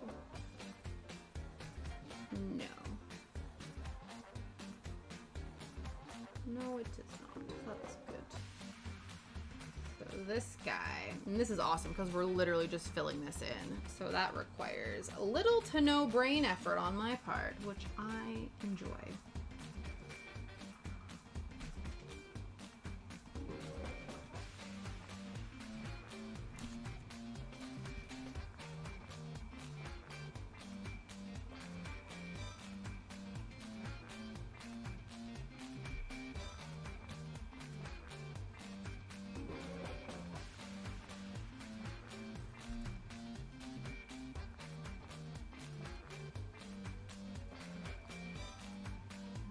It'll be interesting because I do think there's a page this side too, so I don't think we're ready to move down. We'll probably be doing this other half. And I do remember I messed up some stitches, like stitched too many or like around here, so things might line up about like skew if I might have to rearrange some stuff in order to make it line up properly, but we'll see. We'll cross that bridge when we get there. But I do think that the other part of this side. So we still do have to move the hoop, but we won't necessarily have to move it down or up, sorry, we'll just have to move it over. Which is okay.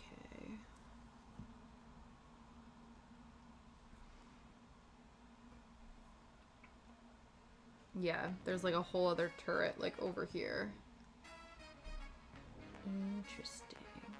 Okay.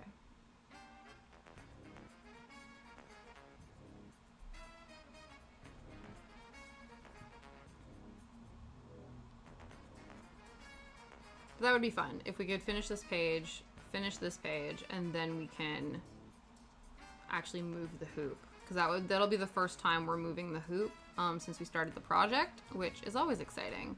Because then I feel like that just like further solidifies how much progress is being made. Hopefully I've caught that working thread. Yes.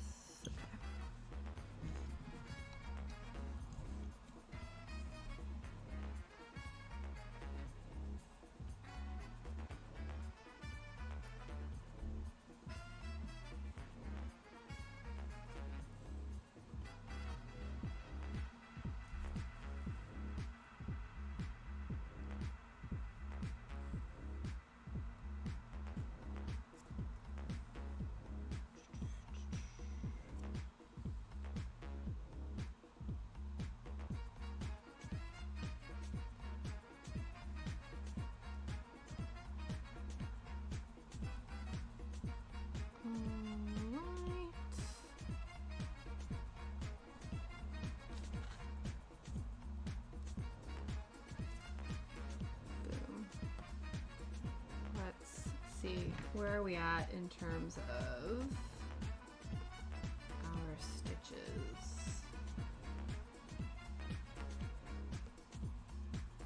We're at 53.1% of the project done. We've done 167 stitches so far. Excellent. Excellent, excellent. Not too shabby, friends.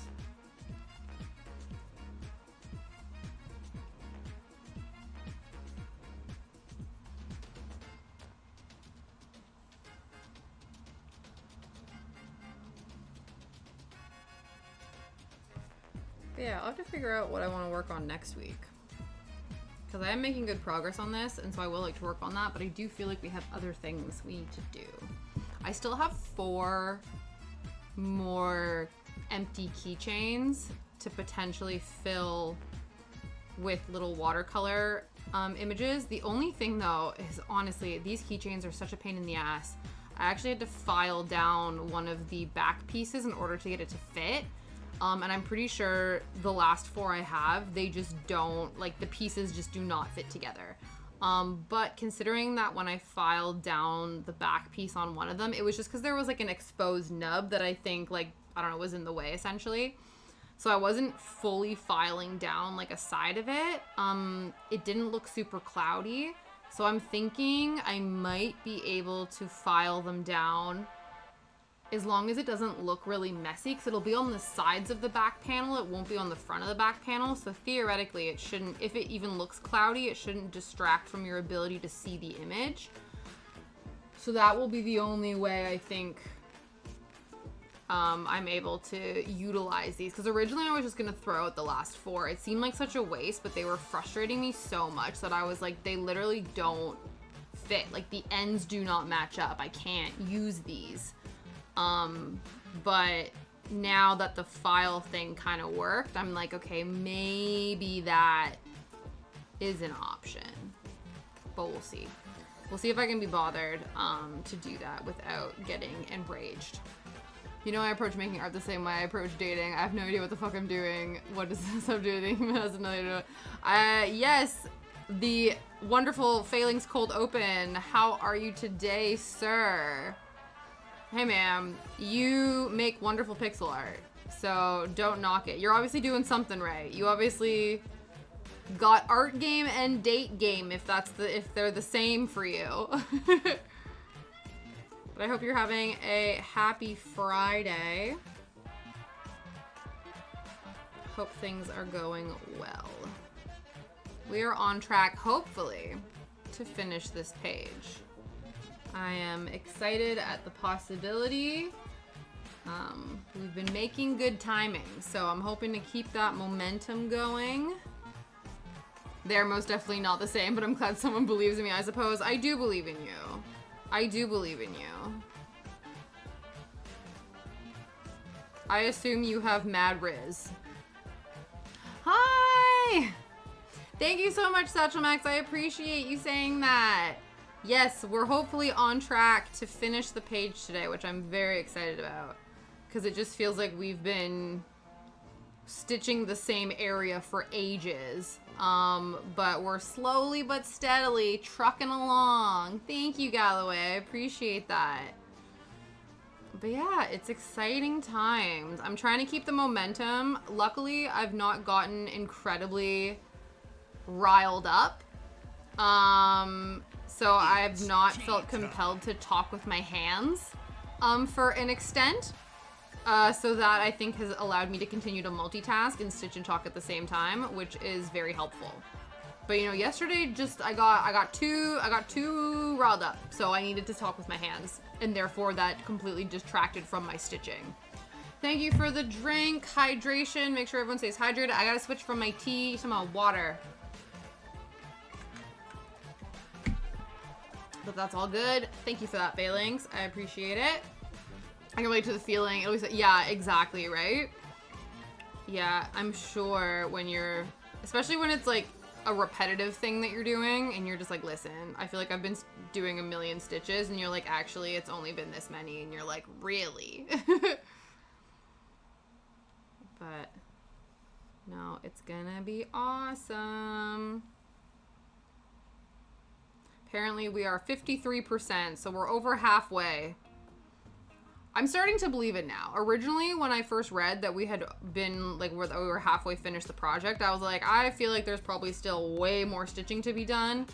And I do think there is still way more stitching to be done, but within the context, I don't know. Oh, any other crafting projects lined up? Yeah, it's totally okay to ask Galloway. I have ideas. I'm not in the process of any other things right now. I do have a bunch of other cross stitches I've not finished. But those are gonna stay not finished for the foreseeable future. I'm trying to figure out what I want to do next week. I do have some needle felting ideas.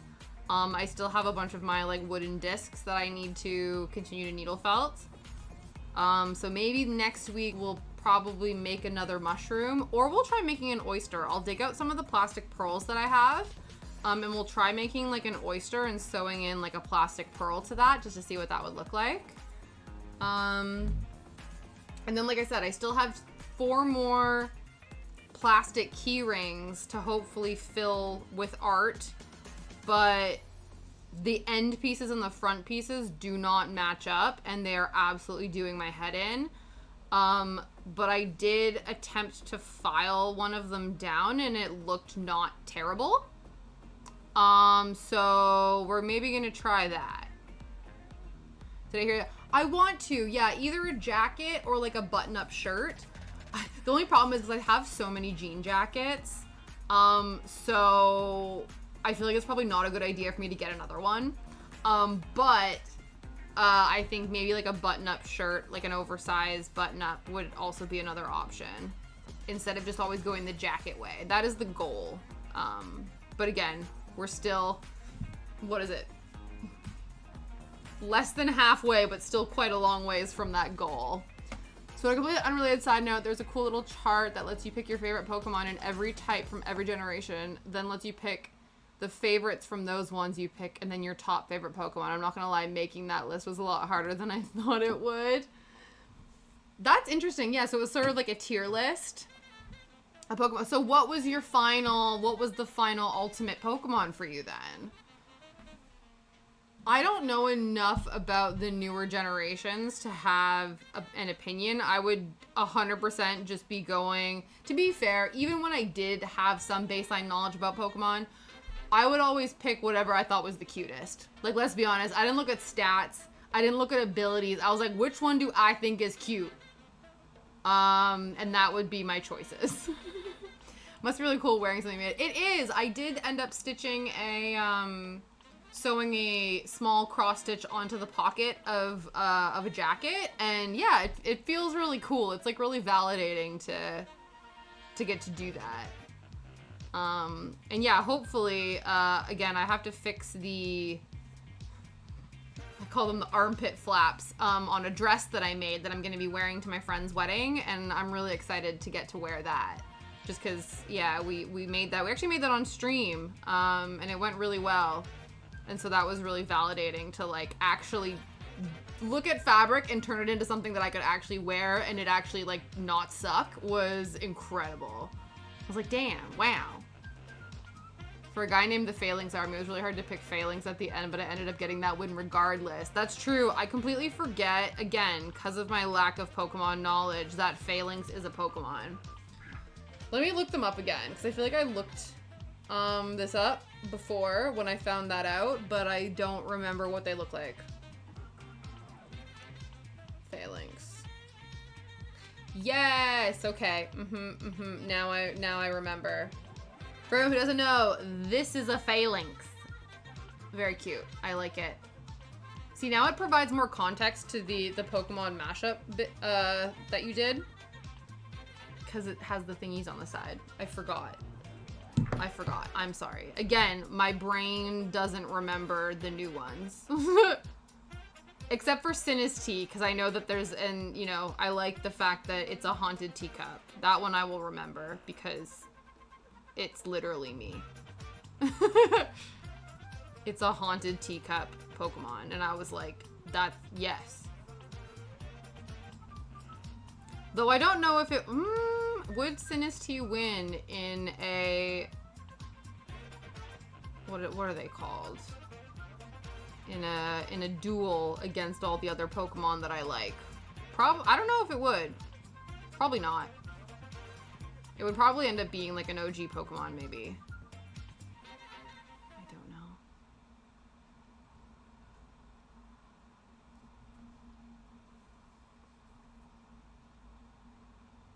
I was going strictly by how often it appeared on that list. My favorite Pokemon is actually Marshadow or Hisuian Samurott, because both managed to be on that list 8 times. Interesting.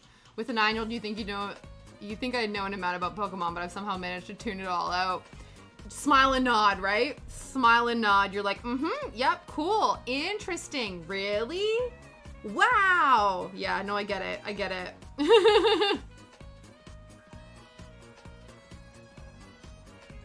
No, I don't know. I'm trying to think how much of it I would retain. That's interesting. So are all of the ones that you like failings from the same generation, or are they from different generations?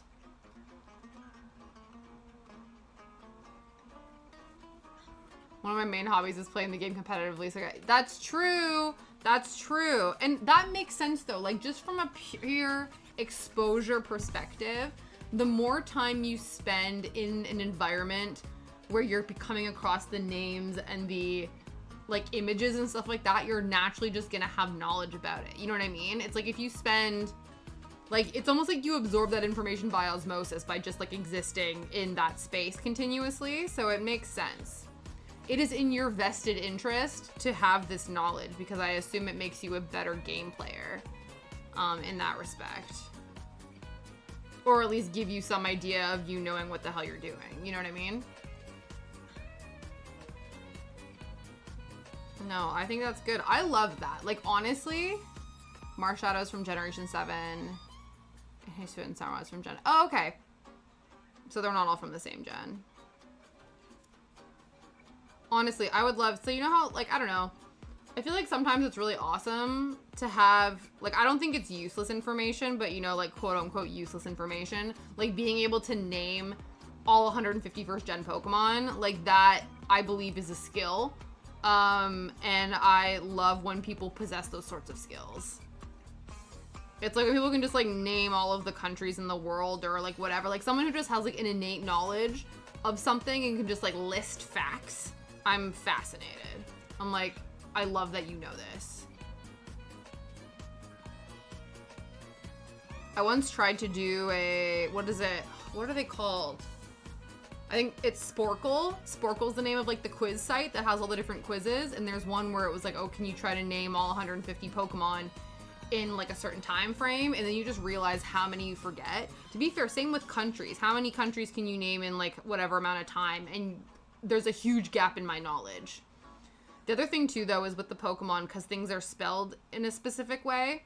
Like, for instance, Onyx is a Pokemon, and you would think you would spell it the way, like, Onyx the Rock is spelled, but you don't, and then you don't get correct points. Some quizzes will be a bit lenient, and they'll give you correct points for, like, approximate spelling, but not that quiz, which is rude. Because, like, come on. These names are difficult to spell. Marshadow can best be described as a small little ghost fellow that's based off of Soldiers of the Dead, which sounds really dark, especially since the fact that he was really cute and tiny guy and likes to punch things. Well, I think that sounds adorable. I love tiny, cute ghost things. Cute ghost things is my jam. So now I'm intrigued. Color me intrigued. Oh, he's like a little bear ghost. This is probably him angry, right? Look at how cute he is when he's angry. Aww. He's actually very adorbs. Look at him. He's like, really? You want to go? And he's like, Murr! I love that. He's actually very cute. This is like the Pokemon version of that meme where it's like a tiny little chick with like a knife running towards you and they're like, oh, my girlfriend when she's mad. And it's like, Murr! That's what it is. And it's funny and I enjoy it.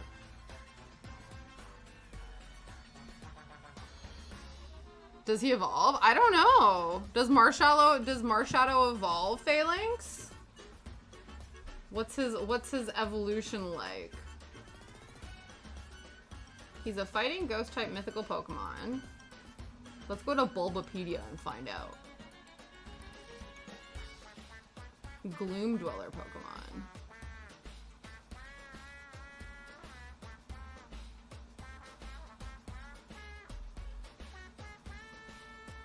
It is not known to evolve into or from any other Pokemon, so I guess not. He doesn't evolve. Interesting. Interesting. And what is this? Hisuian Samurott. Let me look this one up too.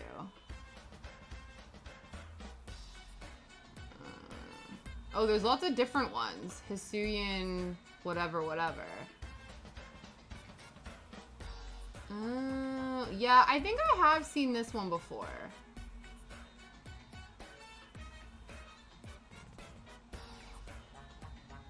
For some reason, I do think I have seen this one before. I'm not sure why. Oh, I would have like a bigger soldier bear. Yeah, right. I would have liked that too.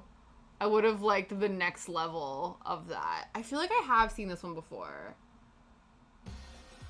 So what's the difference between like this guy and this guy? Are they the same and they just have different color schemes, or are they distinctly different Pokemon? Failings, please educate my, you know, my arrogant, naive ass about these things. I'm like, I don't know. Are they different? Are they the same? Are they just like a different skin? Do you know what I mean? I'm learning. Learning about Pokemon beyond my initial generations. Gen 5. They're the same Pokemon from different regions, so they adapt differently, which is basically in... Oh, that's cool! That makes sense, though. You know what I mean? That's like having a bear in, like, different parts of the world. So that's why you got polar bears. That's why you have brown bears. That's why you have black bears. So it'd be like having that, but because they're in different environments, they then look a bit differently. I like that. I like that. I think that's interesting.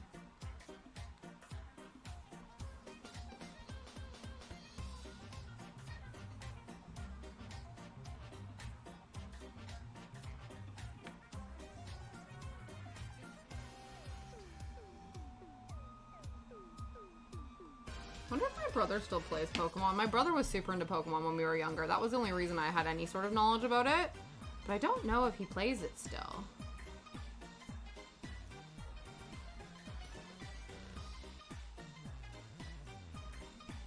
I should ask him.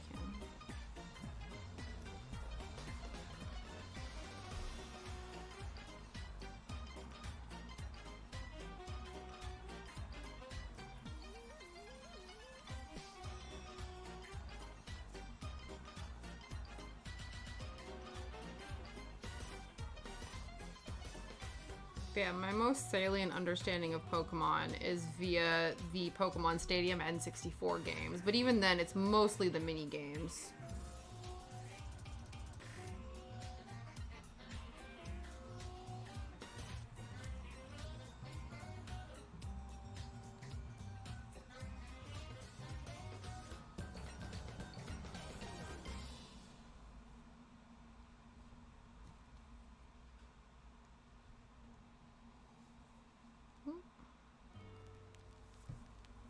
That game was awesome. Yeah. I played 1 and 2, but again, like I said, it was mostly the mini games. The one I remember the most, I was not good at them though. I actually replayed the emulator versions of them on stream. The one I remember the most was the Scyther chop. So when you had a log and you had to like slice it as close to the log as possible. There was the Lickitung one where it was like a rotating sushi bar. And then you needed to like eat up as many of the like high pointed sushis as possible. But yeah, again, emulator version, I was not doing very well at it. Then there was like a Pichu one that you had to like, I don't know, electrocute, like click, I don't know, it's like a button masher thing. But those were fun. I enjoyed those. Not so much the actual like competing, because again, I don't quite understand. My form of gameplay is mostly like button mashing, so any sort of like time there's some sort of specific combo or like stats or knowledge of things involved, that's not me. That's not how my brain works. That's not how my gaming brain works. Point and clicks are button mashing with the occasional platforming, but it's not, I don't enjoy platforming. Yeah, the sushi game. Yeah, I played the N64 a lot when I was younger, so I don't remember super well. Yeah, certain ones stick out in your brain, doesn't it? Hence the name Hisuian and Samurott, because it's the Samurott from... Oh, okay. Gotcha.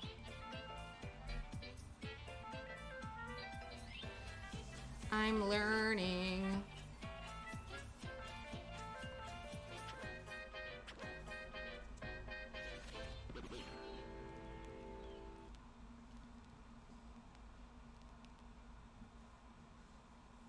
so close. How are we doing for time? Oh, the Clefairy. Yes, I vaguely remember that one too. I say vaguely. I literally played them last year. How come my brain can't remember them? It hurt little 6-year-old me in a way I can't fully express. I respect that. I respect that. Let me look them up. Pokemon Stadium minigames. Which ones were they?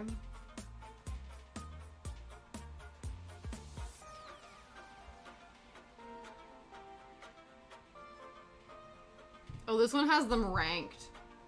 This CBR.com has ranked them, allegedly. Oh yeah, the Ekans Hoop Pearl. That one I didn't like. The Snore War I kind of liked. That one was just a button masher. That was the Snorlax one where you had to like hit the metronome at a certain point to basically try to like make your opponent fall asleep. Yeah, Clefairy says, no, I now remember this one, and you're right, Phalanx. That one's a pain in the ass. Absolutely. The Rattata run, that one's okay. That one I didn't mind. Thundering Dynamo.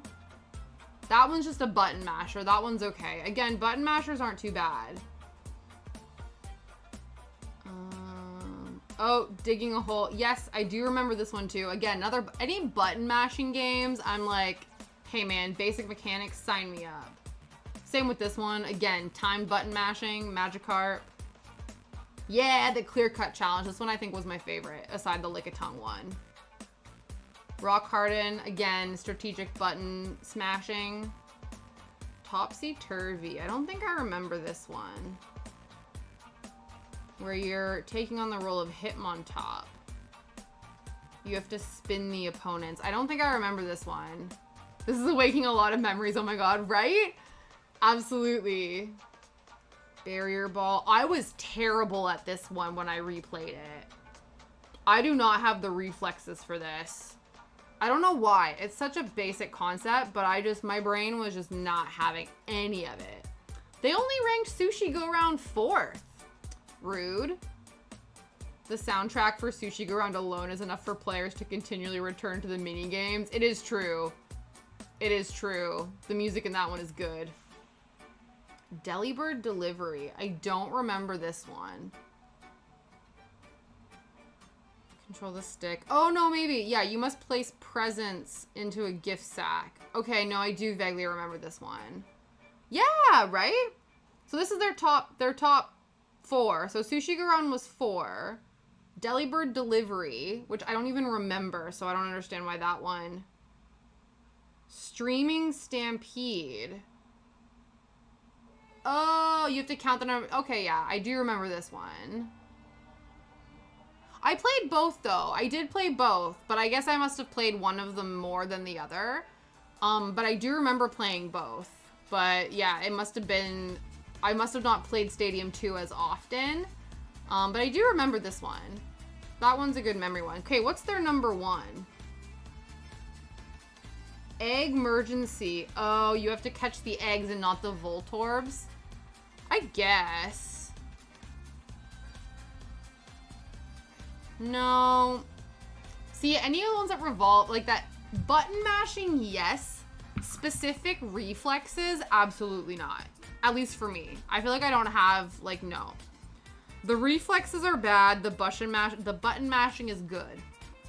That's why when my brother, we had the GameCube and we played Super Smash Bros. Melee. And people had told me this is a cop-out, but I'm like, whatever, man. I take what I can get. I used to always play as the Ice Climbers because sometimes when one of the Ice Climbers fell off the stadium, you could still play as the one Ice Climber. So it kind of gave you, like, an extra life. So yeah, I always played as the Ice Climbers because that was the only one that I could, like, wrap my brain around. Everyone was like, boo, you're cheating. And I'm like, listen, I'm not good at these games. I will take whatever I can get. Right? Don't even remember the first one. Not a good list. Right? Absolutely. No, it's all about the Sushi Go Round for me.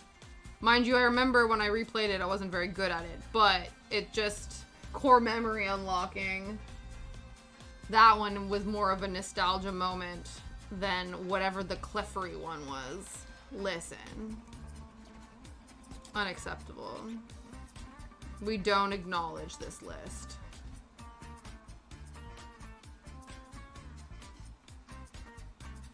Hopefully there's enough thread in here to fill this. I think there is. It'd be a shame if we played Floss Chicken and lost for this last little gap.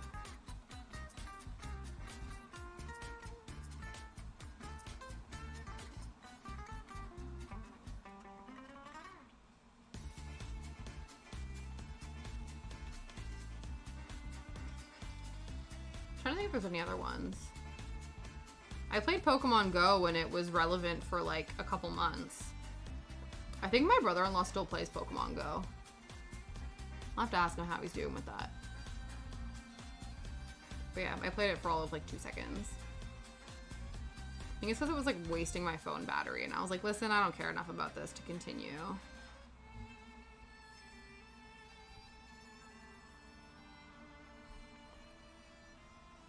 What other ones? Yeah, aside from the Pokemon, like my brother had the Game Boy Color games. So we had Game Boy Color, so he had quite a few of the Pokemon games. But I never really played them. Sometimes I did, but not really. The thing I like doing is going to the Poke Slots. So my brother would play the game, and then he'd go to the Poke Slots, and then he would let me play the Poke Slots, but give me, like, a budget of like, this is how much of my coins you're allowed to spend on the Poke Slots. And I'll be like, okay, cool. That, and he'd always let me, because you know how when you catch a Pokemon, you can give them nicknames? He'd always let me nickname them. So I always got to name them Pokemon. But yeah. I still play it sometimes at uni when the lecture is boring. Oh, no way! Hey man, why not? see which Pokemon you can catch in the uni area.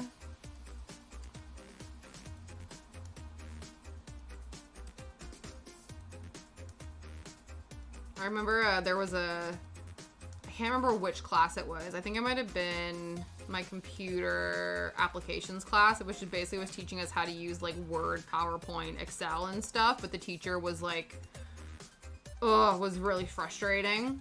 But I remember sitting in a lecture hall and somebody was like watching the OC on their laptop in front of me. They didn't have like the sound, or I think they might have subtitles on. I can't remember, but I just remember being able to like watch it. And that was always the thing where I would always see people in the lecture halls with their laptops open watching like their comfort program. And so it was always very interesting to see what they were watching.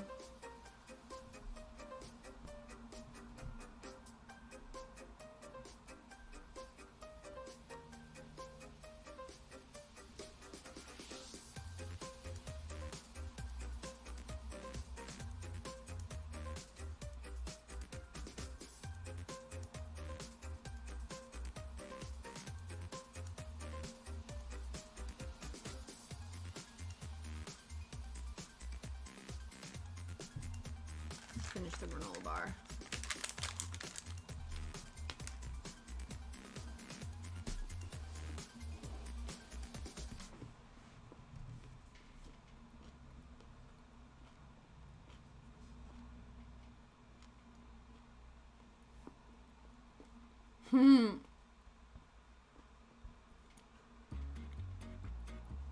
Oh, I saw a lot. I remember seeing a lot of online shopping.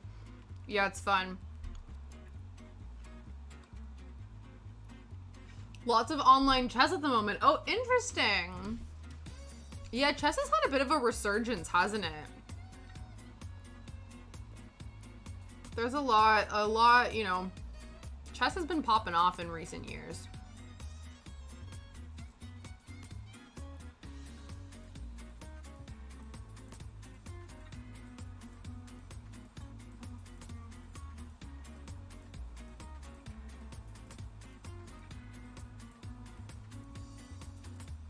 Yeah, they have been. Yeah.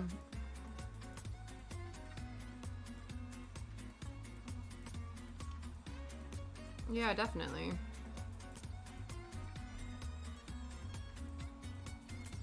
To the point where Pretzel Rocks, which is like the music service that I use, they actually have a chess category, like in terms of their music. They have like game playlists.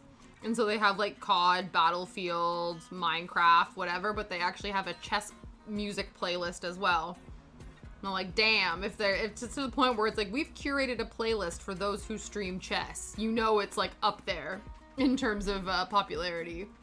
At least I think. Who knows?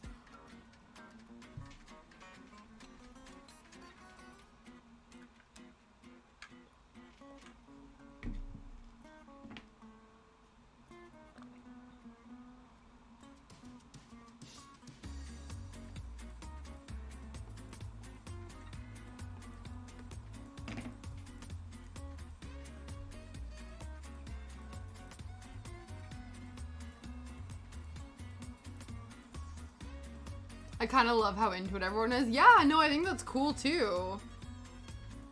I think too, like, it kind of makes sense because I feel like board games have sort of had a bit of a resurgence too. Like, you have more people that are playing like adult board games and stuff like that. So I think, yeah, just like, obviously now a lot of people are playing like digital, like online chess and stuff like that. But I think it's kind of cool, just like a return to more like, I don't want to say basic, but like the games of yesteryear or whatever. That's a really weird way of me to say, like, because like I don't know when chess was. I feel like chess is like, you know, been around for forever. So it's cool that people are rediscovering it in like a digital age, because the mechanics I think have been the same for years, right? So yeah, it's cool.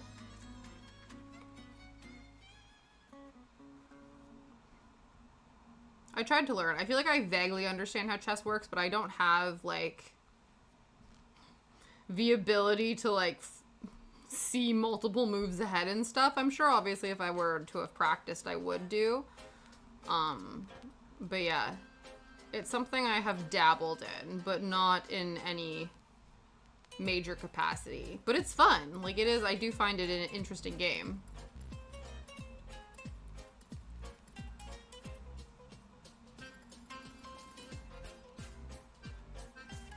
It does sort of make sense for people, like, I think especially, like, streamers and people who have been, like, gamers to transition, because I think people, like, gamers who play strategy-based games, or even, like, people who play card games, like your Magic the Gathering, your Pokemon, like your Yu-Gi-Oh! Or whatever, like, those are all strategy kind of stat-based games. I don't think, like, chess has stats, but it is still a strategy game, so I can see that being a natural pivot point for people who play other types of strategy games.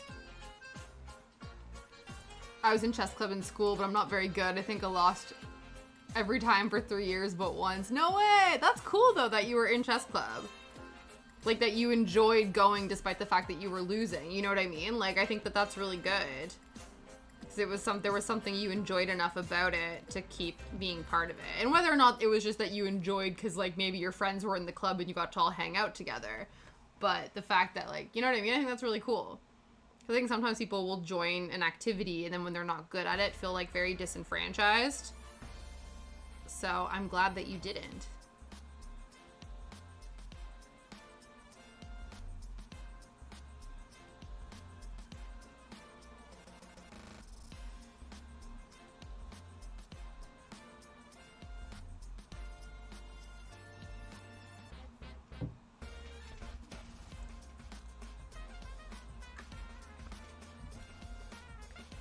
Okay, we got 20 minutes to finish this page, and we got 2 colors left. We're almost done this one. Hopefully we win our round of floss chicken, and then we can finish the last color.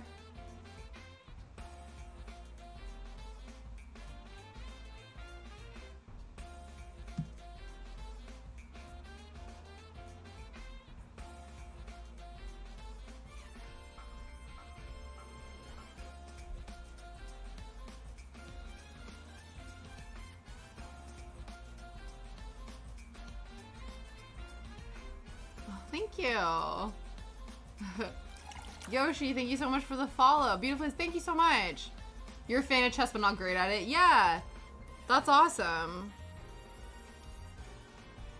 It was always in the break between courses, so we got to be inside and hang out. Mostly we played cards, though. That's so funny. You're like, it's the chess club, but also card games.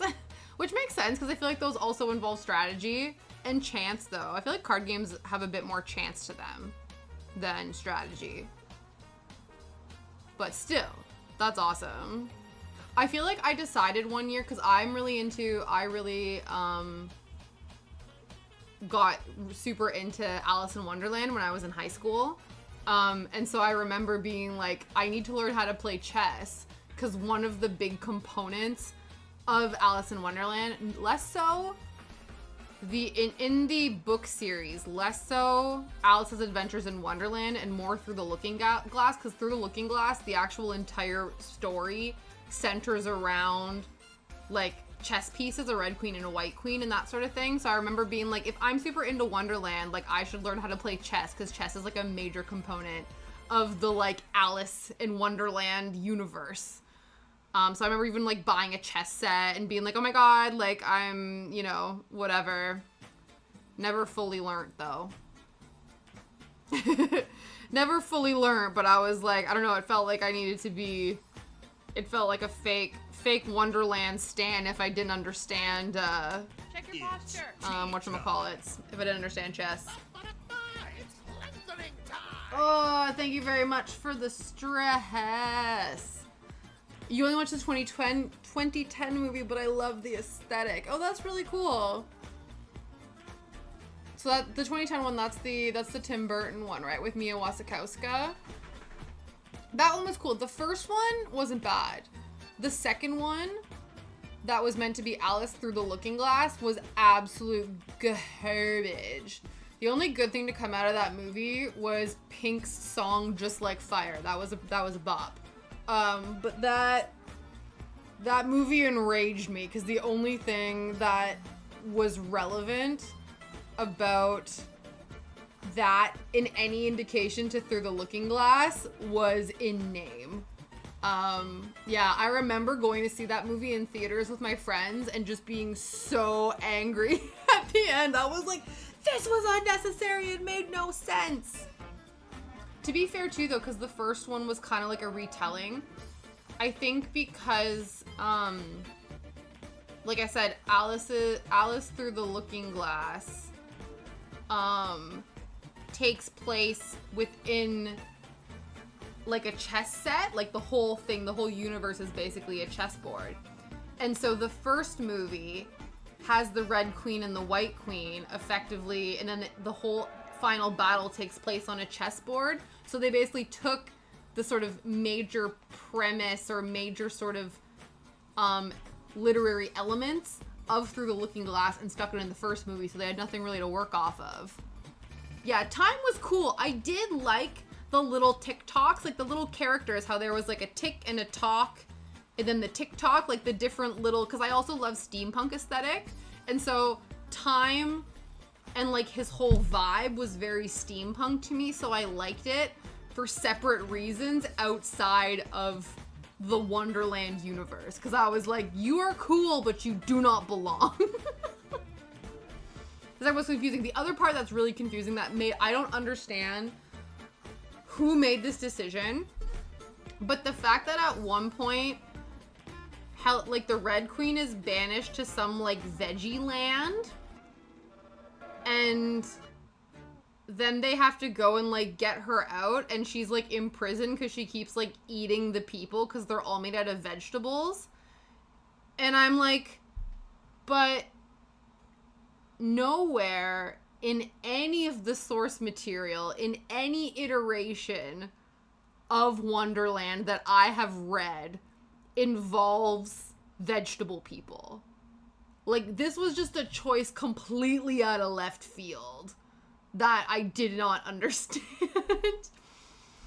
So they shot themselves in the foot by already doing Through the Looking Glass in the first one. Yeah, kind of. Because to be fair, that's what, like the original, I guess not the original, but the most popular or like well-known version is the animated Disney version, the Alice in Wonderland, and that one actually does take components of Alice's Adventures. I think it's actually called Alice's Adventures Underground, that eventually became Alice in Wonderland, and then Alice Through the Looking Glass are two separate books.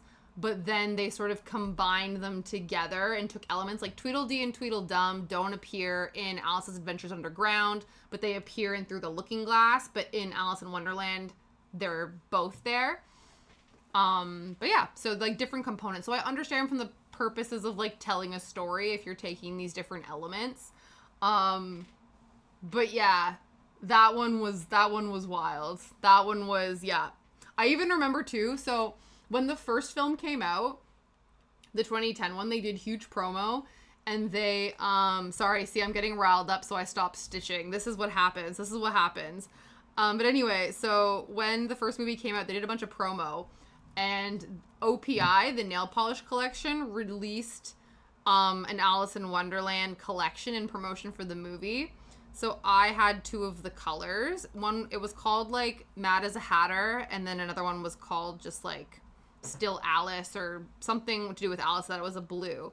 And so for the second film that I went to see in theaters, I painted my nails the Mad as a Hatter color and then used the Alice color to write Wonderland across my fingers. So I had like an Alice in Wonderland themed nails when I went to the film. So I was really hyped and therefore was incredibly disappointed. But yeah, it was fun.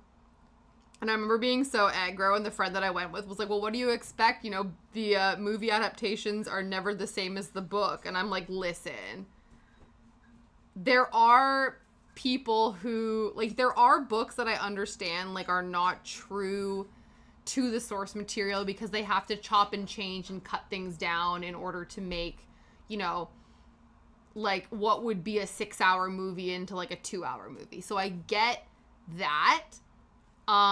But including things completely out of left field that have nothing to do with anything, no. Yeah, the vegetable people of that one. But yeah, again, TikTok, I appreciated him. I thought he was fun. I liked the steampunk edition. But the vegetable people could, yeah, no. I wish Helena Bonham Carter consumed them all. Tim Burton is not known for his great appliance of the source material. Oh, really? Yeah. I don't know what other, like, books or things he's adapted off the top of my head. Which is bad, because I do quite enjoy Tim Burton movies. Oh, hi, Shadow. How you doing? Oh, hello. Yeah, you're searching for my granola bar wrapper. You can't have it. Oh, no, maybe you can. It's not too bad. There's not really any chocolate on it. Would you like it? Would you like to say hello to the people first? Upside down shadow time. Yeah? Okay. Here you go.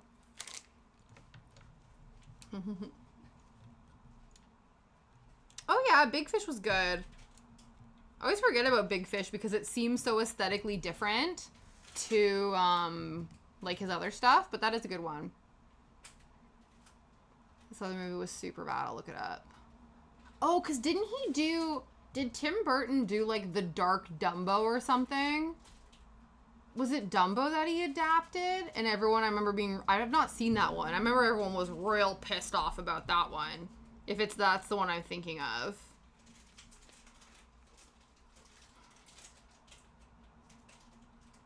Yeah, there was some, like, gritty adaptation of former Disney IP. Oh, yeah! Did he direct that one? I remember loving the first, I read the first book, Miss Peregrine's Home for Peculiar Children. Yes, and I do remember the disappointment of the movie. I remember not enjoying it as much either, but I think so much time had gone by between when I read the book and when I watched the film, but I didn't have the perspective. But I do remember that. Did he direct that one or did he just produce it? Because I know he produced the second live action Alice in Wonderland, the Through the Looking Glass. He didn't actually direct that one. Because I think he had such a hard time directing the first one that he bowed out of the second one. What did he direct? Oh, he did direct Miss Peregrine's. And he directed, yeah, the Dumbo. So I've not seen the Dumbo. A friend of mine said he enjoyed it. But yeah. Interesting. Have you seen Return to Oz? Yeah! No, I totally have. I remember renting Return to Oz from the video store. That one's so much darker. Apparently, I'm not entirely sure, but I think that one is actually a bit more in line. I remember doing research about it because I was watching. I decided, like, I at one point I said I wanted to do a podcast watching the movies on Disney Plus before they absolutely expanded the calendar. Or the catalog, sorry. And so when I was doing research into Return to Oz, I think that movie was kind of a combination of two of the books in the Wizard of Oz literary universe or whatever. But yeah, I actually think that one was meant to be a bit truer to the books, whereas I think the Judy Garland one is actually a bit more removed from the source material, from what I understand. But yeah, Return to Oz is freaky, eh? That again has a bit, yeah, TikTok and Ozma. I think Ozma is part of one book, and then like another I think that maybe the troll is part of another book. I don't officially remember. But yeah, TikTok was another steampunk element, and that woman who swapped out the doll heads, freaky. Not the doll heads, the real human heads. Yeah, that one was freaky. And then basically the pumpkin head that was basically like a precursor to Jack Skellington. I think, did Return to Oz come out first? I think it did. Before Nightmare Before Christmas. Because I feel like Return to Oz was 85. And Nightmare Before Christmas was 93. I think I did remember reading on like the IMDb trivia that the Jack Pumpkinhead was sort of like, there was some inspiration for Jack Skellington in Nightmare Before Christmas from that. Yes.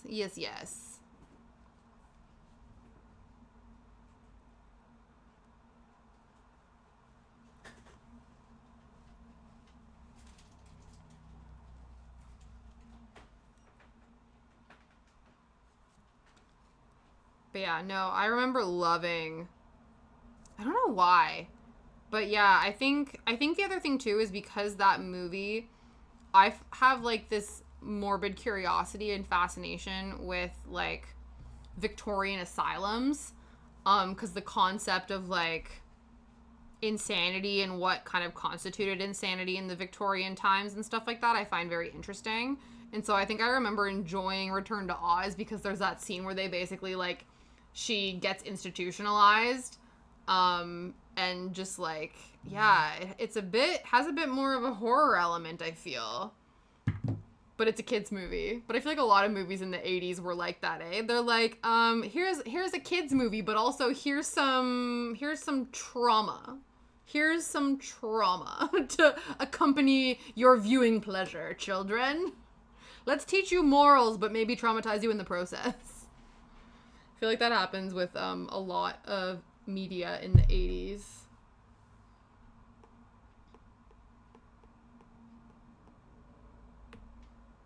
Did my music stop? Oh no, it's just the end of the song. She gets institutionalized. Yeah, that's true. It did happen. The second Alice movie had that as well.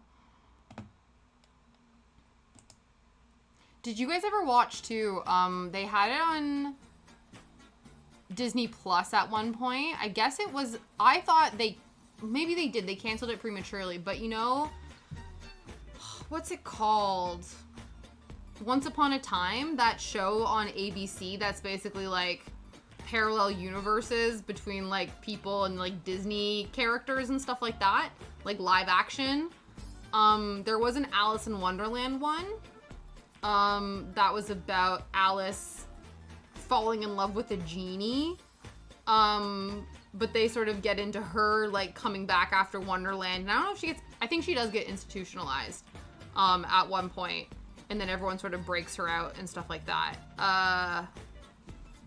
But yeah, that one was interesting.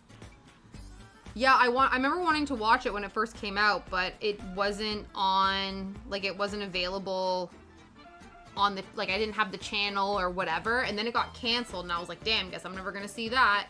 But then it ended up on Disney Plus, and they did, I wonder if it got, they knew it was gonna get canceled, and then they, like, tied it, because they did finish it up and then tie it, like, in a nice, neat bow that there is a conclusion, which I quite liked. Like, the story kind of finished, despite the fact that it only had one season. So then I was like, oh, was it meant to be a limited series, or was it, they knew it was canceled, so they were like, oh, we need to try to...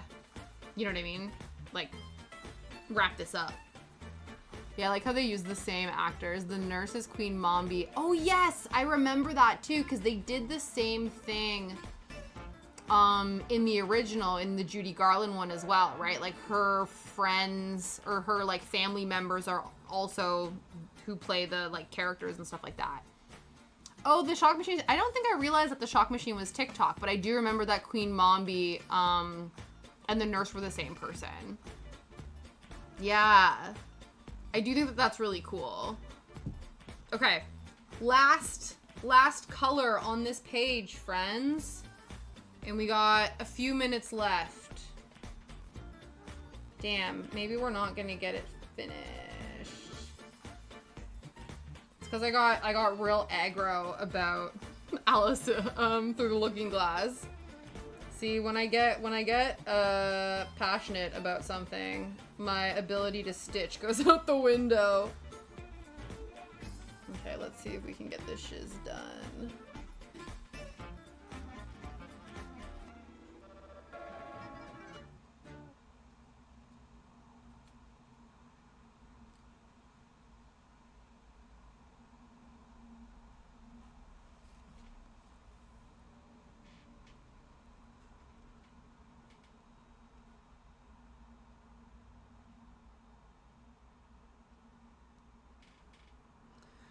Okay.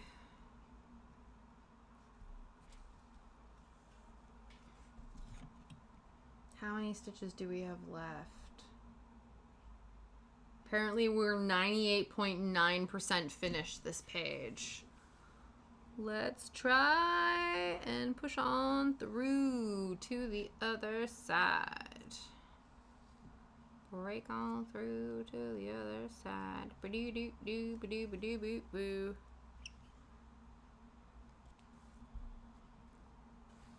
Okay.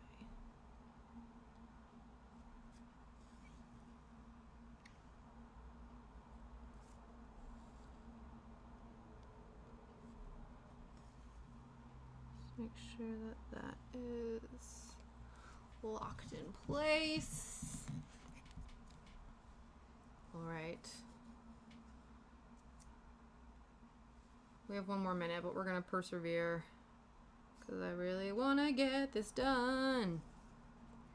But if anyone has any raid suggestions, let me know so I can do that. If not, we'll see who's online and we can go visit a friend, or we can make a new friend as per your suggestions. Same though, I kind of stopped working on my project when we were on this subject. That's so funny. Yeah, it elicited some feelings that needed sharing.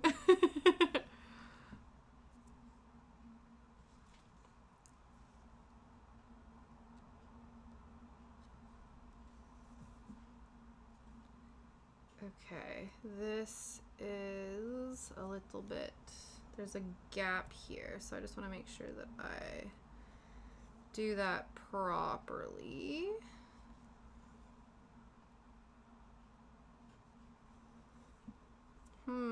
Yeah, tough questions. Tough decisions.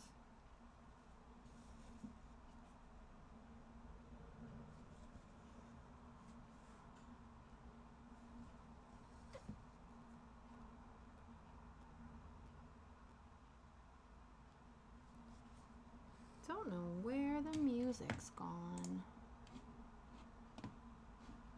That's fine. Okay. What am I doing? Yep. Okay. We're gonna finish this page. Yes. I'm making this happen because this is ridiculous.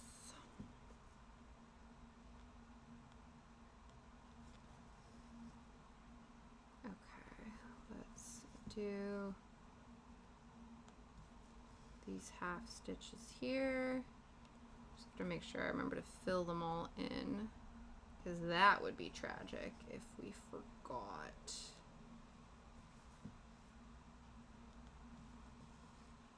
Okay, let's get these in place. Thank you so much for the follow. I appreciate it.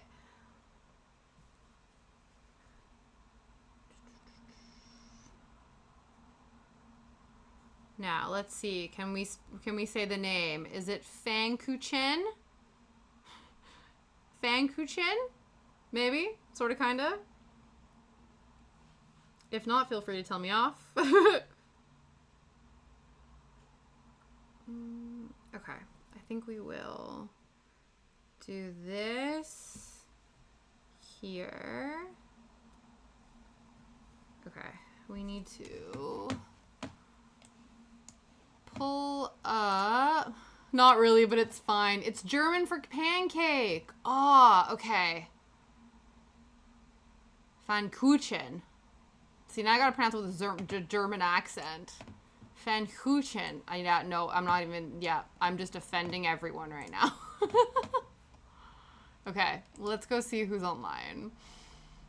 Cool, I like that though. German for pancake. That's amazing. Do people then just call you pancake, or do they attempt to pronounce the German word for pancake? Either way.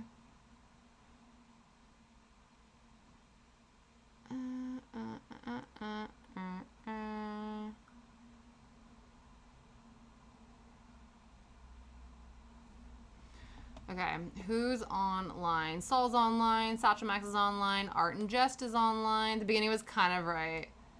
The ch always gets a hang up. Right. Oh, isn't it? It's like, it's phlegmier than that, right? It's like gen. Or is that not it at all? Pfannkuchen. No, I'm just like horking at you. I don't know. Yeah, it's not a ch. Right. It's like a k, isn't it? I dated somebody, I dated an Austrian. Yeah, like Loch Ness. Right. Yeah. Like k. Loch. Yeah. It's Pfannkuchen. Yeah. Yeah, I remember. So I dated a guy who was from Austria, and my favorite German word was Kartoffel. Kartoffel, because it was potato in German. Okay. Saul's online playing Machinarium. Satchel Max is crocheting. Art and Jess is handing out awards for her Camp Chaos. Sounds about right. Amazing. About right. I'll take it. Oh, we've not gone to see Dragon Rider Cat in a while. Maybe we'll go see what they're up to. I don't know how long they've been streaming for. I'm gonna go investigate. We'll go investigate, and I will stitch on this. And then we will. My favorite foreign language word is the Spanish word for bus, because it's la guagua. Is it really? Did I pronounce that correctly? La guagua. Because you're right. If I'm pronouncing it, that is a fun word to say. Guagua. La guagua. I like that. I love that. That is a fun word.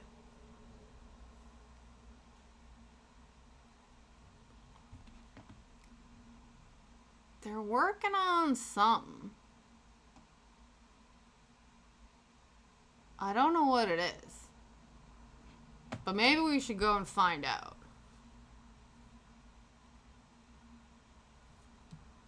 Let me just finish up these few stitches here.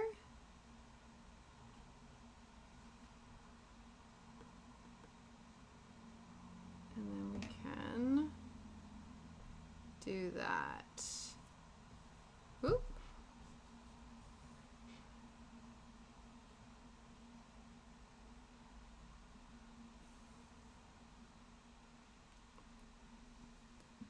Okay. Let's do this. Okay, so we didn't finish. I'm finishing this. You best believe I'm finishing this off stream. Where are we at right now? 261 stitches today, 53.5% complete of the entire project, and we are 99.3% finished. I have a few stitches left, but alas and alack, it is past stream time. We got shiz to do. We got dinners to make. We got life to happen. So I'm gonna post the link to the stream because Twitch be being silly and leaving people behind in the raid, which is honestly very rude. So if we can let that not happen. But if not, you do have the link there in case you get left behind, because we don't actually want anyone to be left behind. She's hand sewing something. Hand sewing something, and we're gonna go and take a look and find out. But yeah, I hope you guys have a wonderful weekend. I'm not sure what we're working on next week. Maybe we work on this. Maybe we do some needle felting. Maybe we do some painting. I really don't know. But you'll find out just as much as I will find out. But yeah, I hope you guys have a great weekend, guys. Thanks for hanging out with me, and I'll see you later. Bye!